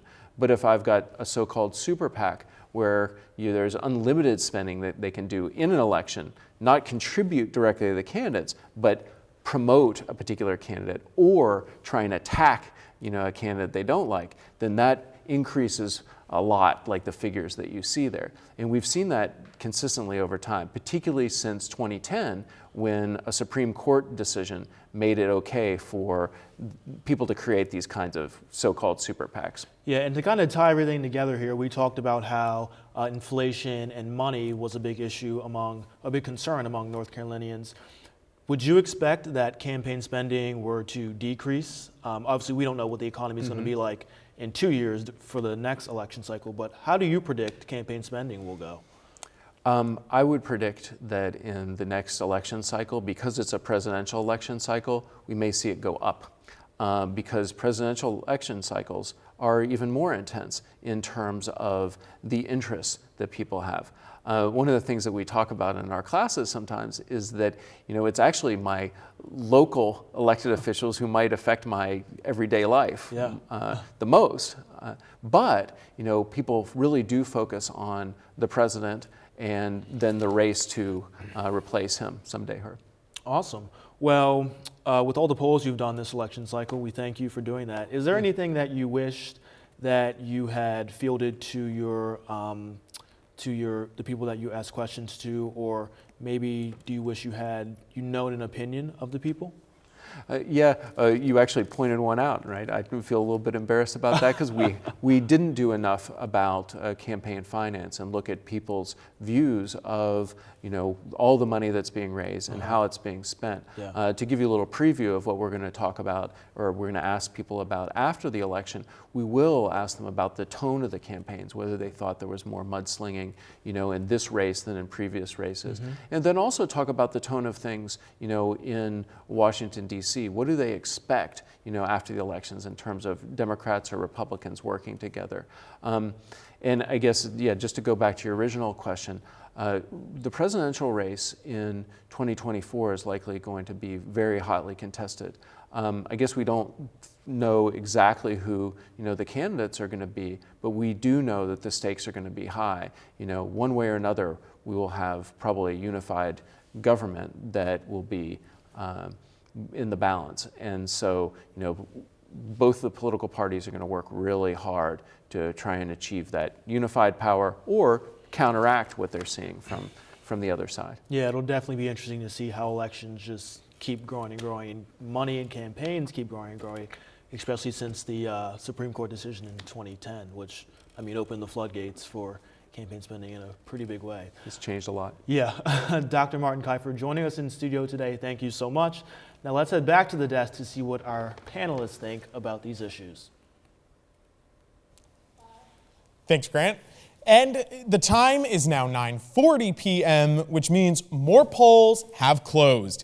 In Arizona, polls closed after a federal judge denied an emergency injunction filed by the RNC asking him to extend voting hours. Now, they had an issue early this morning where the voter ID machines weren't working for the first few hours. They lost about 3 hours, and they were asking the judge to extend the poll time. He denied that order, which means that those polls are now closed. In the Florida Senate race, Marco Rubio has won that race. And in Ohio, Tim Ryan and J.D. Vance are neck and neck. They're both at just about 50%. J.D. Vance had a little bit of an edge. Tim Ryan had a bit of an edge. It's kind of going back and forth. House, let's take a look at the House. Currently, Republicans have the +5 seats they need. Now, this is really early. We're really early in the night. That means that if everything stays the same, Democrats don't win any seats other than what they're holding, and Republicans just keep eating it up. So we're going to see how that goes, but they're already at that +5 just to show you how quickly they could hit that. So what does the electorate look like? Exit polls are showing it is a largely white population of voters this year, males over the age of 45. We'll see how that affects everything, but now let's take a look at how things are going to go from this point in our next data dive. So if we head over to my lovely little wall, we can take a look and see just exactly how the next few days and weeks are going to play out. The timeline for the night in terms of polls: 6 p.m. we had one poll, 7:32, 8:15, 8:31, 9:13. That 9 o'clock closure was really our last big closure. 10 p.m. we had 3, 11, 5, and at 1 a.m. Hawaii will close. That'll be our last poll, obviously in a different time zone. You might notice this doesn't exactly add up to 50. Some polls close at different times, even though they're in the same state. You got to remember, some things are in Mountain Time, some things are in Central Time, so everything's a little out of whack, and some districts close earlier than others, even within the same state. Results: we're gonna get many unofficial results about 30 to 45 minutes after polls close, and that's what we've seen so far. And this will largely be from in-person voting. These are the people who went and casted their votes today. They didn't go early, they didn't mail their ballot. And the reason why is because a lot of the laws have not changed since 2020. So you could expect more of the same. In Pennsylvania, they can't process ballots until Election Day. We know that already over 40 million early votes were cast. That means they can't process, now that's across the whole United States, but Pennsylvania can't process any of the early votes that they got until Election Day. Same thing in Wisconsin and Arizona. They can process early, but very close races are going to take a while for us to figure out who's winning. The 2020 vote count by 6 a.m. the next day. So we're talking 6 a.m. tomorrow, Wednesday the 9th. But for 2020, it was Arizona, we only had 81.7% of the vote. Georgia, 94%. And in Georgia, 94% of the vote is a big deal because if they don't hit 50%, they head to a runoff. We'll talk a bit about that in a second. Michigan, only 82% of the vote. New Hampshire, 75.4% of the vote. Nevada, 84.9%, Pennsylvania, 78%, and Wisconsin, 97.5%. So that's not 100% in any of these states, and we're not going to be able to call some of those races, especially ones that are tight.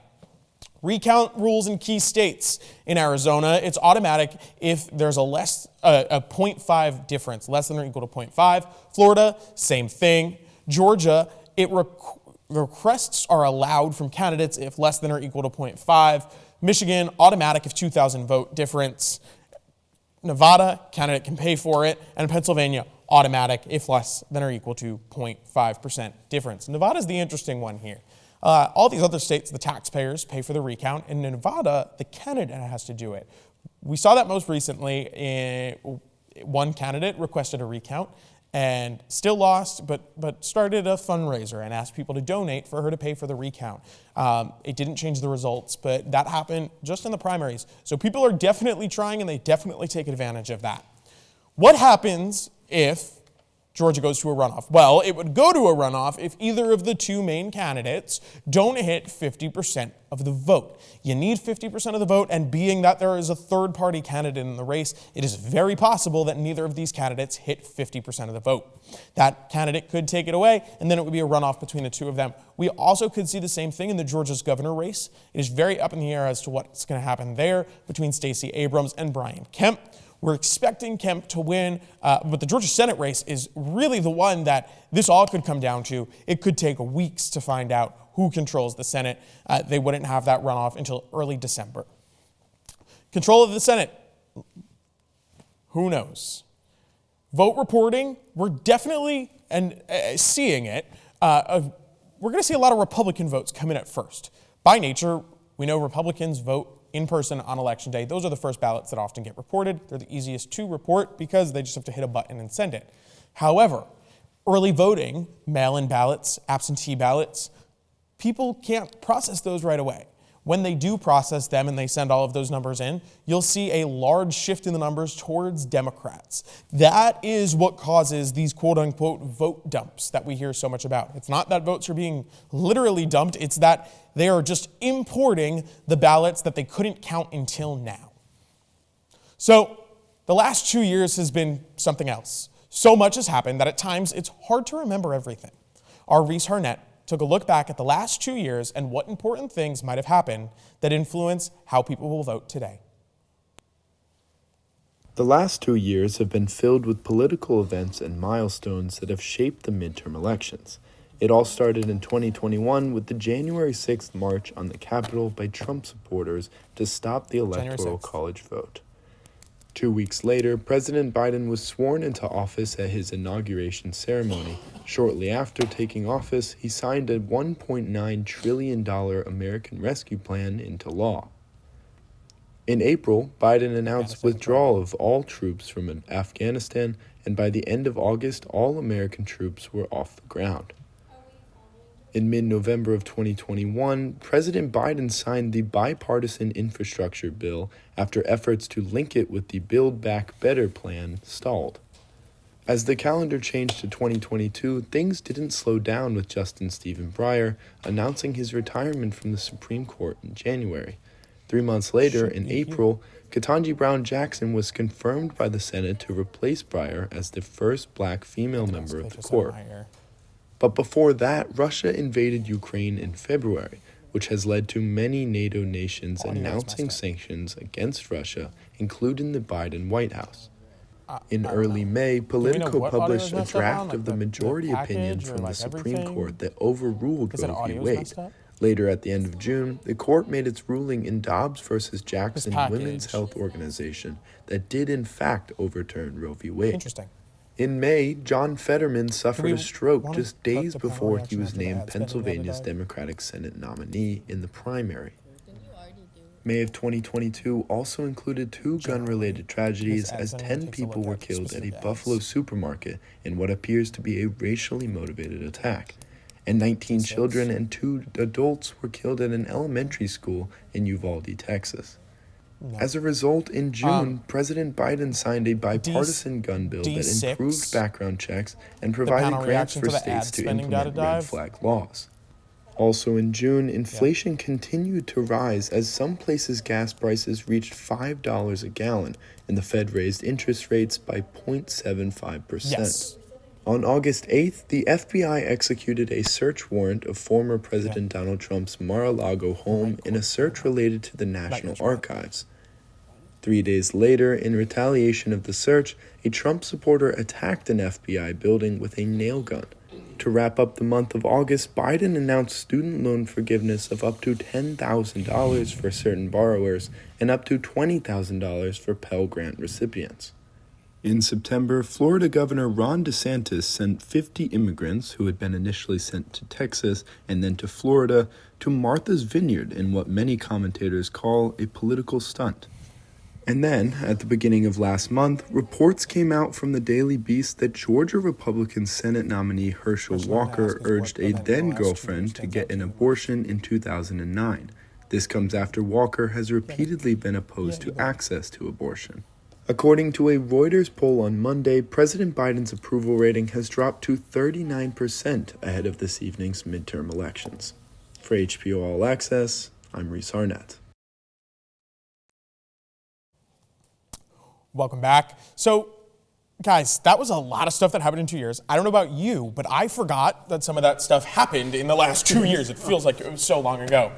So what is the thing that stands out to you the most? Maybe something you forgot or something that you just will never forget happening. I think I agree. Watching that back, I was like, so many things. I was like, wow, this actually happened within the last 2 years. I think the obvious one would be the COVID pandemic that coming into play for the past 2 years has affected everybody. But one that really stands out to me would actually be our newest Supreme Court Justice, Ketanji Brown Jackson. I think that has been a historic moment for the country, and I think that there has been a lot of focus on that, and I think that that has been, like I said, historic and very empowering, and so that has really stood out to me within the past 2 years. There's been so many things that happened within the past 2 years. I honestly forgot that COVID happened within the past 2 years. It feels like we've been living in it forever, that it happened so much longer. So that was a really good refresher, but wow, it's been a tough 2 years. Well, January 6th, that keeps dragging on, and so that's something we hear about every day. I think that's something that a lot of people, we're still seeing the consequences of it. And how will we see, what is some action that's going to be taken to prevent another attack like that? We've seen lots of legislation come out of the Biden administration that has faced backlash from Republicans. And so it's interesting to take a look back to see how much has happened since 2021 in the inauguration, or the last election, I guess. And it's interesting to see where we'll go forward from here. Well, the two biggest events to me that stand out in terms of just the pure numbers would be the withdrawal from Afghanistan, because that's really when Biden's approval dipped under 50% and never really recovered. But the other event that stood out to me was the overturning of Roe v. Wade, where the Democratic curve, if you will, started to go back up, and it's making these midterm elections in some states, in some districts, a lot more competitive than a lot of people, even Democrats, were originally anticipating. It's a great point. So what would you change about the year if you could change one thing? Change what? Change one thing about what's happened in the last 2 years. What would it be? I would probably end the Ukraine war a lot sooner than it should have. Like, we should have got Russia, Ukraine, and America at the negotiating table and said, let's make a deal and let's not stop until we end this war. And that way, none of the countries would have to go through the trouble that we have gone through over the past 7-8 months now. Yeah, Grant? Well, off his point, yes, the Ukraine conflict in Russia, but Russia keeps playing games. Clearly, they have their advances that they want to keep working towards, but they keep playing games. They don't want to end this war. They're going to do whatever it takes to keep fighting. But my own point, I would say inflation. Excuse me. Inflation is hitting the pockets of everyone, including me. And I like saving money. I like making money. When I make money, I want to spend it. And right now, everything is so costly that, I feel like as a college student, I'm spread thin here almost. And so I would definitely want to either reduce inflation or just not have it rise as much as it did. Shreya? I would change the way that we withdrew our troops from Afghanistan, because like Will was saying, that really was the catalyst of a lot of negativity. And it was really horrific to see that. And I think that if it was done in a different way, it could have ended a lot better. I don't necessarily think this is something that we could have changed, but more so worked on more in the past 2 years. And I think we've seen so many issues when it comes to gun violence, and we see shooting after shooting, school shooting after school shooting, and it almost seems like it gets brushed under the rug, and not a lot of legislation's passed to kind of make those changes, which is why we keep seeing all of this gun violence. So I would say I wish we had worked on that more within the past few years, and I wish that we continue to work on that past this midterm election. Yeah. Well, they're all great points, and we will be back with you guys in just a little bit. I know you're not going anywhere, and you don't go anywhere, because we're going to head over to the wall. We're going to talk a little bit about ad spending. We talked about money before, but we didn't talk all that much about where all of that money goes. Advertisements are obviously a huge part of campaigns. In fact, they're what a majority of campaign spending goes to. So let's take a data dive into some ad spending. If we look at House race ad spending, these are our top 10 House races this year, according to Ad Impact. So we got the 7th District of Missouri, kind of right in the middle, but a definitely Democratic advantage. Nevada 3, also a Democratic advantage. Pennsylvania 7, Republican advantage. Virginia 7, Democratic advantage. California 22, Republican advantage. Maine 2, Republican advantage. Minnesota 2, Democratic advantage.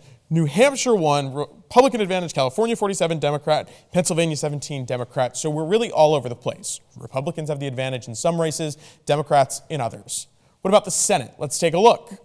Pennsylvania, Georgia, Nevada, Arizona, Wisconsin, North Carolina, New Hampshire, Ohio, Florida, and Colorado are going to be those top races. And if you look, most of them have actually a Democratic spend advantage. Democrats really honed in because they realized the Senate was their better chance of maintaining control of one chamber. Now, those are two separate committees, but we've seen very different strategies by the two of them.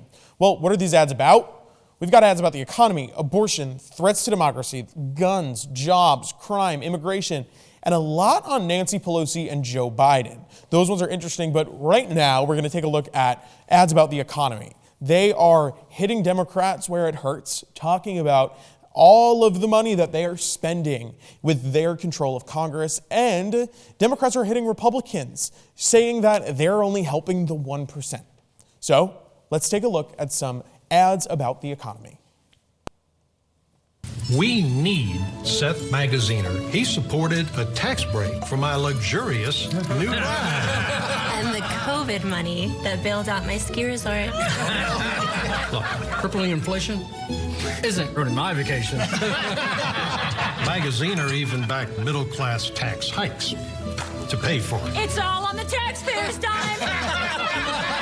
Rhode Island can't afford Magaziner in Congress. Congressional Leadership Fund is responsible for the content of this advertising. Liberal politician Sherry Beasley is coming for you and your wallet with higher taxes on almost everyone, even families making under $75,000. And Beasley's going to knock on your door with an army of new IRS agents. Beasley backs the liberal scheme to spend billions auditing the middle class, sending the IRS beast to collect her taxes on working families. Politician Sherry Beasley costs us too much. Senate Leadership Fund is responsible for the content of this advertising. So those 87,000 IRS agents are a big topic in a lot of ads, and it's something that the Republicans have said if they take control of the House, they're going to overturn right away. They're going to take that money back, reallocate it to something else instead of sending them after you. And so it's definitely something we'll have to watch closely to see. Now, abortion is another big issue of advertisements. This first ad is from Joe O'Dea, and it's an interesting one to note. It is projected that Michael Bennet, the incumbent Democratic senator from Colorado, has just defeated Joe O'Dea. Obviously, this was put together before we knew that, so this is his ad featuring his daughter, and that'll be followed by another interesting ad by Mothers Against Greg Abbott. Let's take a look at those ads.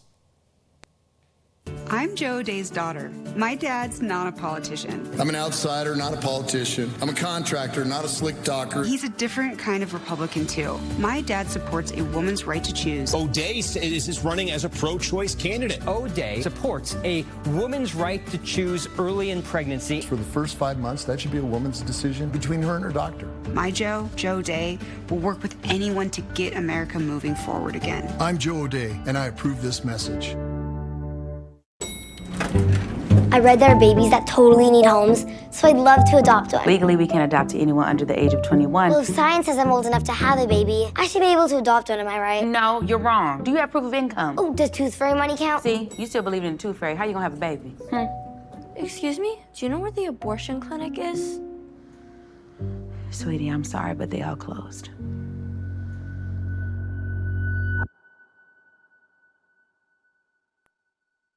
Definitely some interesting ads there.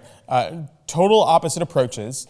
Obviously, Mothers Against Greg Abbott is going to be one of those PACs, so they're not going to focus on a specific candidate. Obviously, we know they were supporting Beto O'Rourke just because he was Greg Abbott's opponent in this race, but interesting to say the least. To note, only one House race out of the 74 races that are rated as toss-ups has been called so far. That shows you just how contested tonight is going to be. We'll be right back after this short break.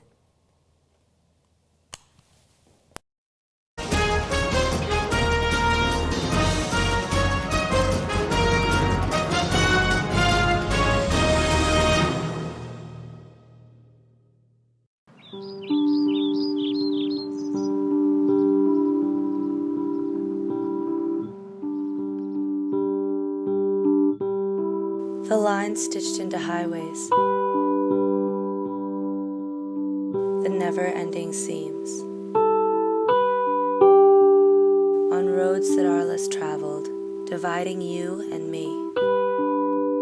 I wish I could unravel the fabric in between to bring you close to me. Honda, the power of dreams.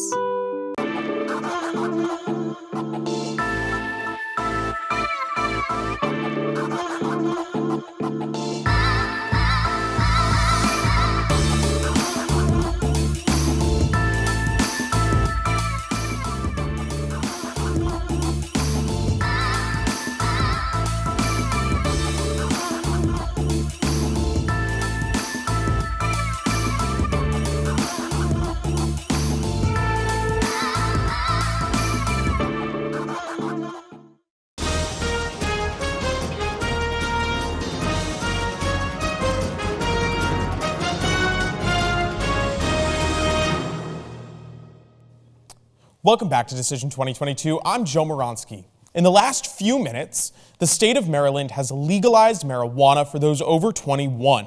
Definitely an interesting one, and it was one of the referendums on their ballot. After Roe v. Wade was overturned this summer with the decision in Dobbs v. Jackson Women's Health, a lot of people were talking about ballot referendums. So what is a ballot referendum? Well, it's pretty simple.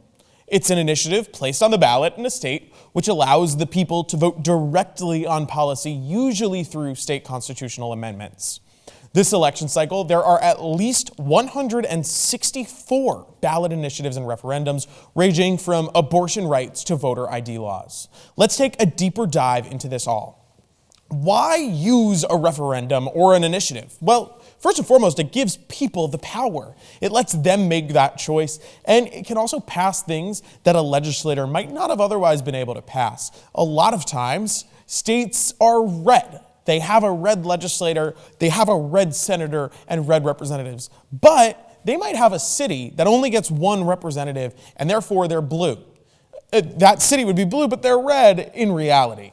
Those people in that blue city then get the opportunity to vote on this directly.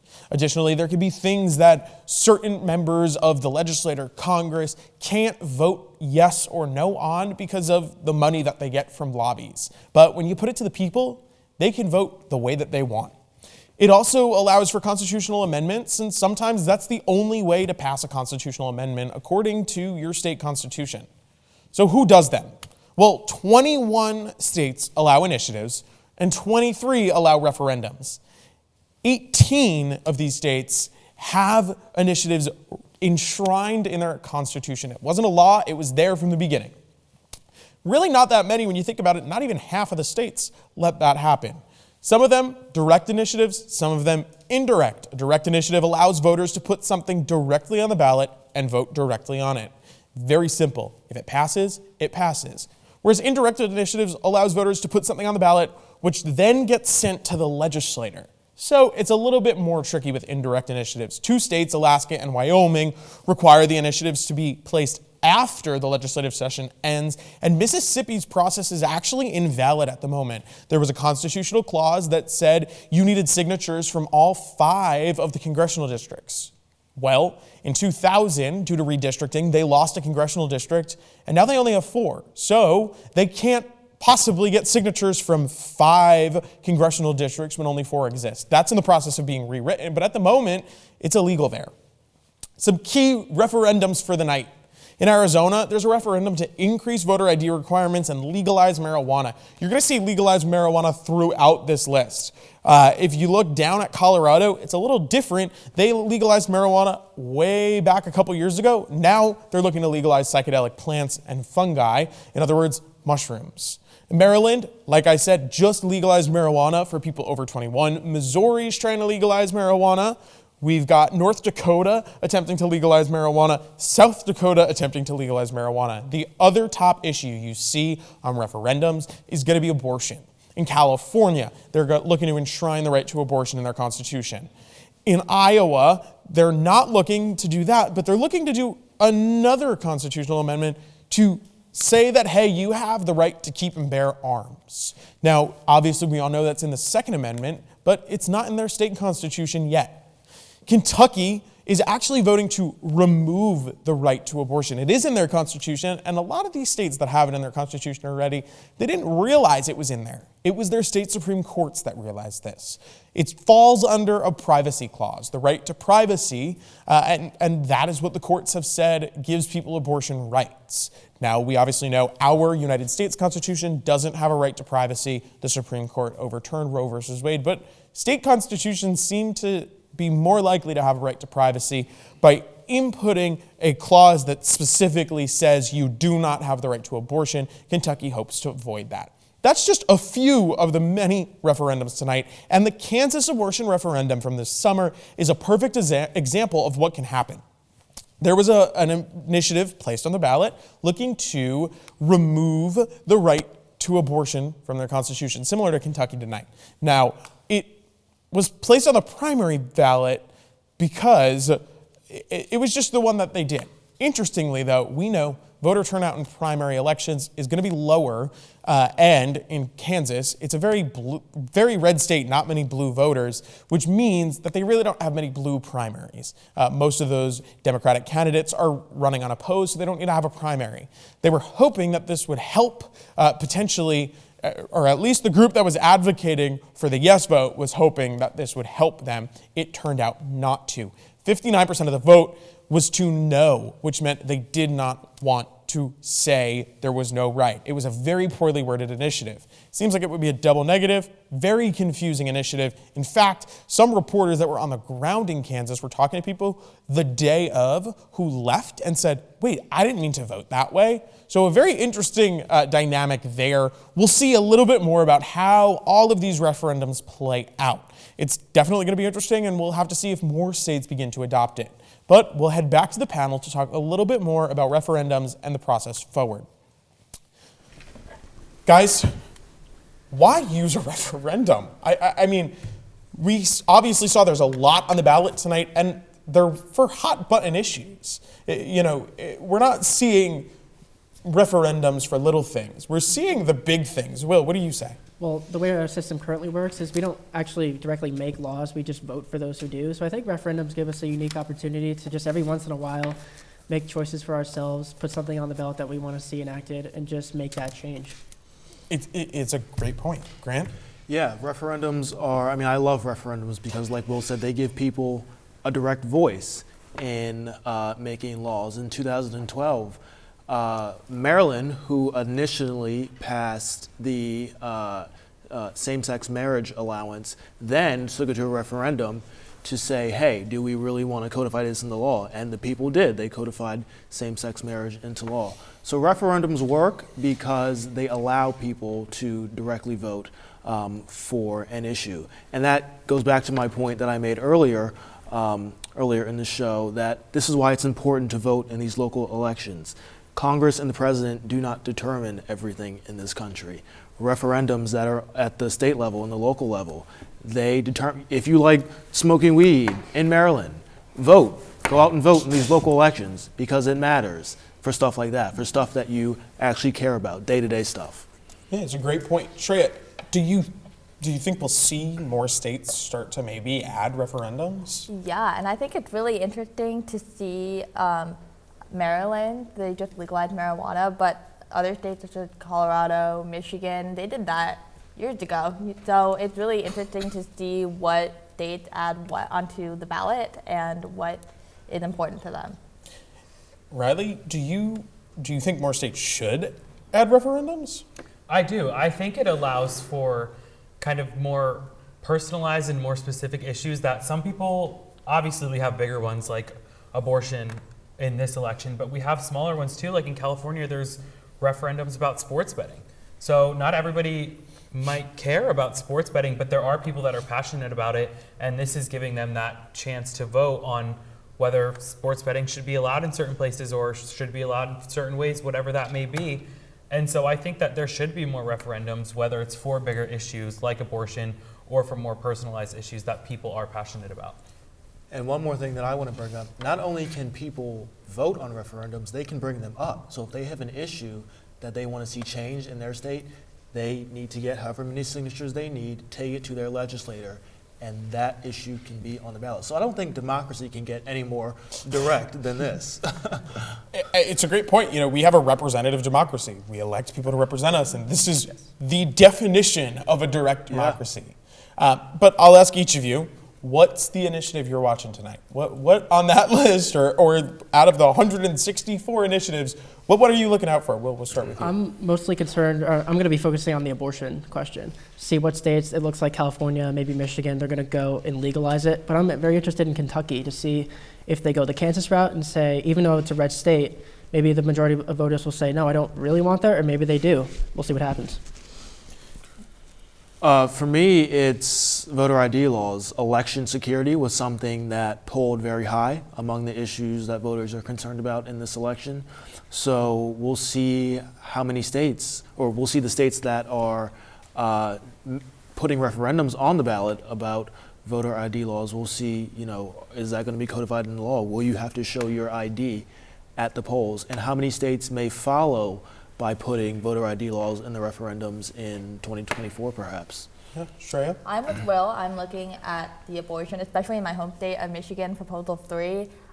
It's been really interesting to see all my friends who probably would not vote if this wasn't on the ballot, going out and voting specifically for that. So I think that is really cool, and that's what I'm watching. Yeah, and you bring up a great point that referendums and initiatives drive voter turnout drastically. When we look at Kansas, the voter turnout of that midterm compared to or primary election for a midterm compared to others was insane. But Riley, what is the issue you're looking at? I mean, I'm gonna jump on with Shreya and Will and also say abortion, but I also, like I mentioned earlier, some of these states that have gun control issues, and we have the right to bear arms. Those issues are kind of, I'm gonna keep my eye on and see where that goes for those states, because there are a few here that have that listed as a referendum. Well, we will be back with you all in just a few minutes for our last panel discussion. But before we get there, one issue at the top of many people's minds is jobs. It seems that the conversation isn't really about finding jobs, though. It's about finding workers. Cassandra Krishnick is here with more on the workforce shortage facing our country. So, Cassandra, can business owners expect relief anytime soon? Well, Joe, it doesn't look like it's going to be getting any better anytime soon. As we all know, in 2020, the COVID-19 pandemic slammed the states, which has been named the trigger for the shortage. By 2021, over 47 million workers quit jobs in search of a better work-life balance elsewhere, and what is now known as the Great Resignation. While millions quit their jobs at exponential rates, even more jobs are ready to hire. So why is there still an apparent work shortage? Industries most affected by the Great Resignation are food service, hospitality, manufacturing, retail work, and educational and medical fields. The common factor, a constant interaction with a patron, student, parent, or a patient. Within jobs of physical labor, Trump's immigration policy had an additional negative impact, removing workers resigning themselves to work for less than minimum wage. Most of these fields also cannot modernize or keep up with the now more favorable style that is remote work, causing work exhaustion and burnout. Much of educational and medical work can be done remotely, be it on Zoom or on an alternative work version, but it's not the ideal way of moving through the field. Here in North Carolina, there is already an expected shortage in the aforementioned fields by 2033, pre-pandemic. Now, post-pandemic, the expected and current shortage is significantly worse. With less workers in each industry, the remaining employees are even more overworked, leading experts to believe this disconnect in quitting and hiring rates will cause a workforce shortage lasting decades to come. NC Works is striving to get people employed and connected to resources that will hopefully help. The NC Chamber, a branch of the National Association of Manufacturers, suggests employers give second chances for criminal justice involvement with criminal codes, specifically exclusionary ones, are revised. Companies both in North Carolina and across the nation are seeing that higher wages increase benefits with helping to draw people back into the workforce. In order to draw people with already established or soon to be established families, some companies are also offering more family-friendly benefits. I'm Cassandra Kreischick, and that's all from me tonight. Back to you at the studio. Thanks, Cassandra. As the night comes to an end, there's a lot to look ahead to. In just 2 years, we'll be in the midst of a presidential election. Pretty soon, we can expect candidates to begin announcing their campaigns like we talked about earlier. In fact, former President Trump said just last week, he's, quote, very, very, very, very probably going to do it, end quote. Just yesterday, he said November 15th, but that date has already changed a couple times. From there, you can expect things to heat up again. So yes, 2 years may seem far away, but in reality, it's not. It's really much closer than we realize, and a lot is going to happen in the next few weeks, months, as people start announcing. So what are you looking for as the announcements start? What are we looking for this cycle, Will? Well, before we even go to the cycle, I'm just worried about, are both parties going to learn the necessary lessons that they should have learned from the results tonight? So if Republicans do a little worse than they expected, they have to reflect and say, look, this is the second election in a row where we didn't perform as well as we should have. Why is that? And if Republicans do take over, Democrats need to ask themselves internally, why is that? Why did we not listen? How can we do a better job in the future? But in terms, if we do have divided government, Republicans and Democrats, are they going to, or if there's a Republican Congress, are they just going to pass bills that they know Biden won't sign? Are they going to do the usual Washington, just kind of like blame each other for the inaction and see who comes out on top in 2024? I sure hope not. So we'll see what happens. But in terms of the future of the country, far off, we'll have to see who announces, who doesn't announce. It's all up in the air right now. Let me ask you this.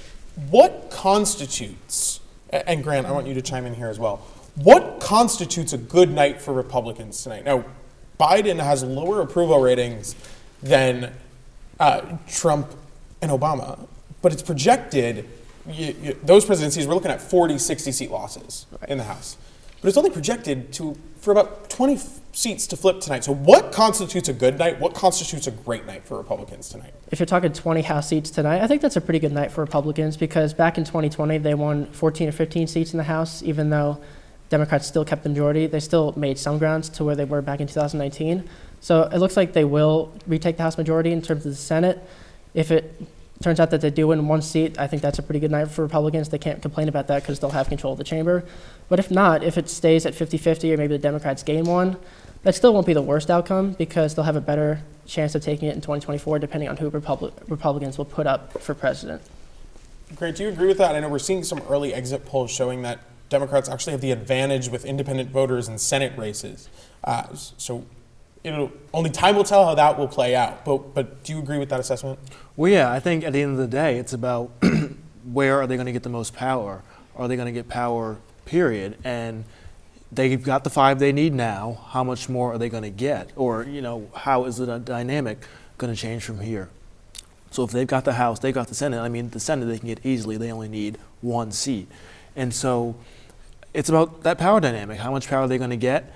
How much power or how much how much of a show of force do they need to come out and show to gain the White House back in 2024? Yeah.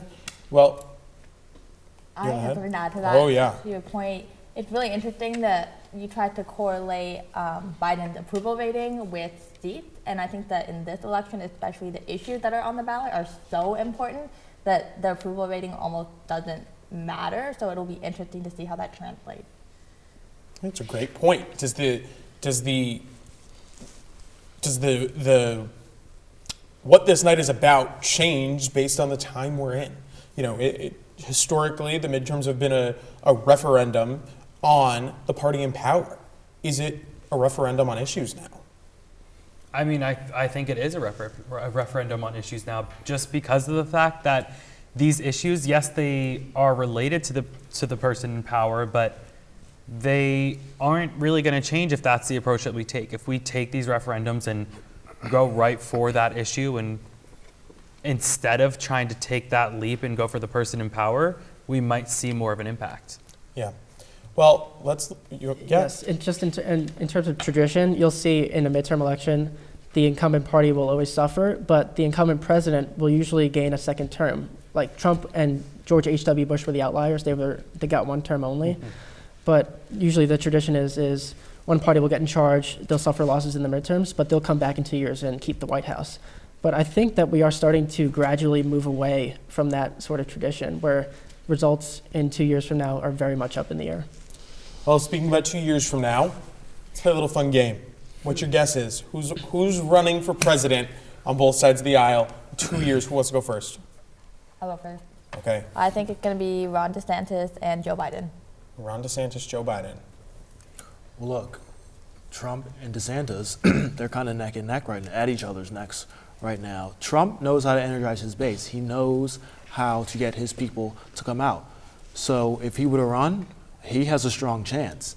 But you also have to consider his age. He will be very old in 2024. So will Biden. I was going to say the same thing with the Democrats. Joe Biden will be very old in 2024, and you got to look at his approval ratings now. They're not very high. So will we get another Barack Obama like we did in 2008? Will somebody new come on the scene to energize this young voter base who are rising and rising in numbers every year? Or will we get an established politician, somebody in Congress, somebody at the local level? I mean, who knows? It could go any way with the Democrats, but on the Republican side, I think it will be somebody that they know, Ron DeSantis. It's somebody that will, what they call the Trump-publicans. It'll be somebody who follows that ideology because, like I said, they know how to energize their base. They know how to get people out to vote. I'm going to one-up you and do tickets, who I think Go for it. Give them to me. 2024, in my prediction, this could always change, but I don't think Trump makes it all the way. He'll announce he'll run because he's got the ego to do it, but I don't think he's going to cross the finish line because of all the baggage that he has from January 6th and COVID. They just kind of want to move on from that. I think that's the majority opinion. So the candidates I'm looking at are Ron DeSantis on the top of the ticket, and maybe somebody like a Senator Tim Scott or Governor Glenn Youngkin of Virginia to appeal to those more moderate Republicans, independents, and Democrats. On the Democratic side, Joe Biden, he's the incumbent. He'll probably stay. He's not going to give up the job very easily because he's really worked for this job his entire life. But if on the off chance that he doesn't run, if he announces soon that he doesn't run, I'd say that Governor Gavin Newsom of California would be an interesting candidate to look at, and maybe somebody like, if they were smart, maybe put up like a Senator Kyrsten Sinema or Joe Manchin, kind of like a more moderate conservative Democrat to try to appeal to more Republican voters. I agree and disagree with that. I think that in order for both parties to get votes, I think for Republicans, you're going to put up somebody like Ron DeSantis, who everybody knows, and it's going to be the same way with Democrats. You're going to want to put up somebody who everybody knows their names. And for people who aren't as invested in politics, they might not recognize some names that are a bit more moderate or are a bit more focused on the state level. So I think that we will see, a Biden and DeSantis showdown. Unless something were to happen and Biden doesn't run, I think he will be the next person to run for the Democrats. And then like they were saying, Trump will run, and I don't think he's going to make it to the finish line, and that's where DeSantis will step in and be the Republicans' next best shot. I also think it's a question of issues. Are we still going to be as split as we are right now on these issues? And that's what gets people to come out and vote in droves. It's these issues. You know, we have to have it one way or the other, or we're going to find this middle ground where we can have a moderate and say, hey, you know, we've compromised.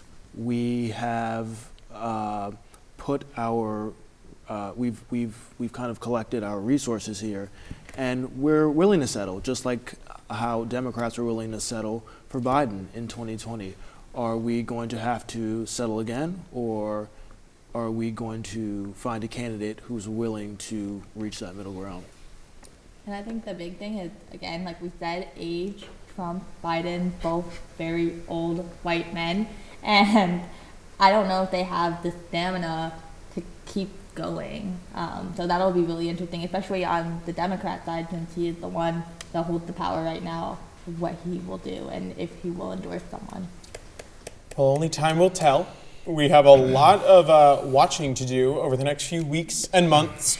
We still don't know how the night's going to end. Polls are still coming in. A lot is happening. But I appreciate you all for being here. You guys have been phenomenal. And we appreciate you all for being here. The time is almost 10:30 Eastern Time. A new round of polls will close and our live coverage will end. Our second ever election night special could not have been possible without the help of so many people. A big thanks go to the Dean of the School of Communications, Ginny McDermott, Joe Michaels, Rob Powell, Ken Medlin, Nick Blair, Martin Yunt, Don Moore, and the entire faculty and staff of the Nito Arquabain School of Communications. To our crew in the control room and our researchers over in Studio A, this would not have been possible without each of you. To the alumni who paved the path for us to continue this tradition, thank you. And of course, thank you to you, our viewers, for joining us tonight and supporting student journalism. As students, we're often thought to be not good enough to do things like this, but the faculty and staff here don't make us feel that way. The support we receive and the encouragement given to us every day is like no other.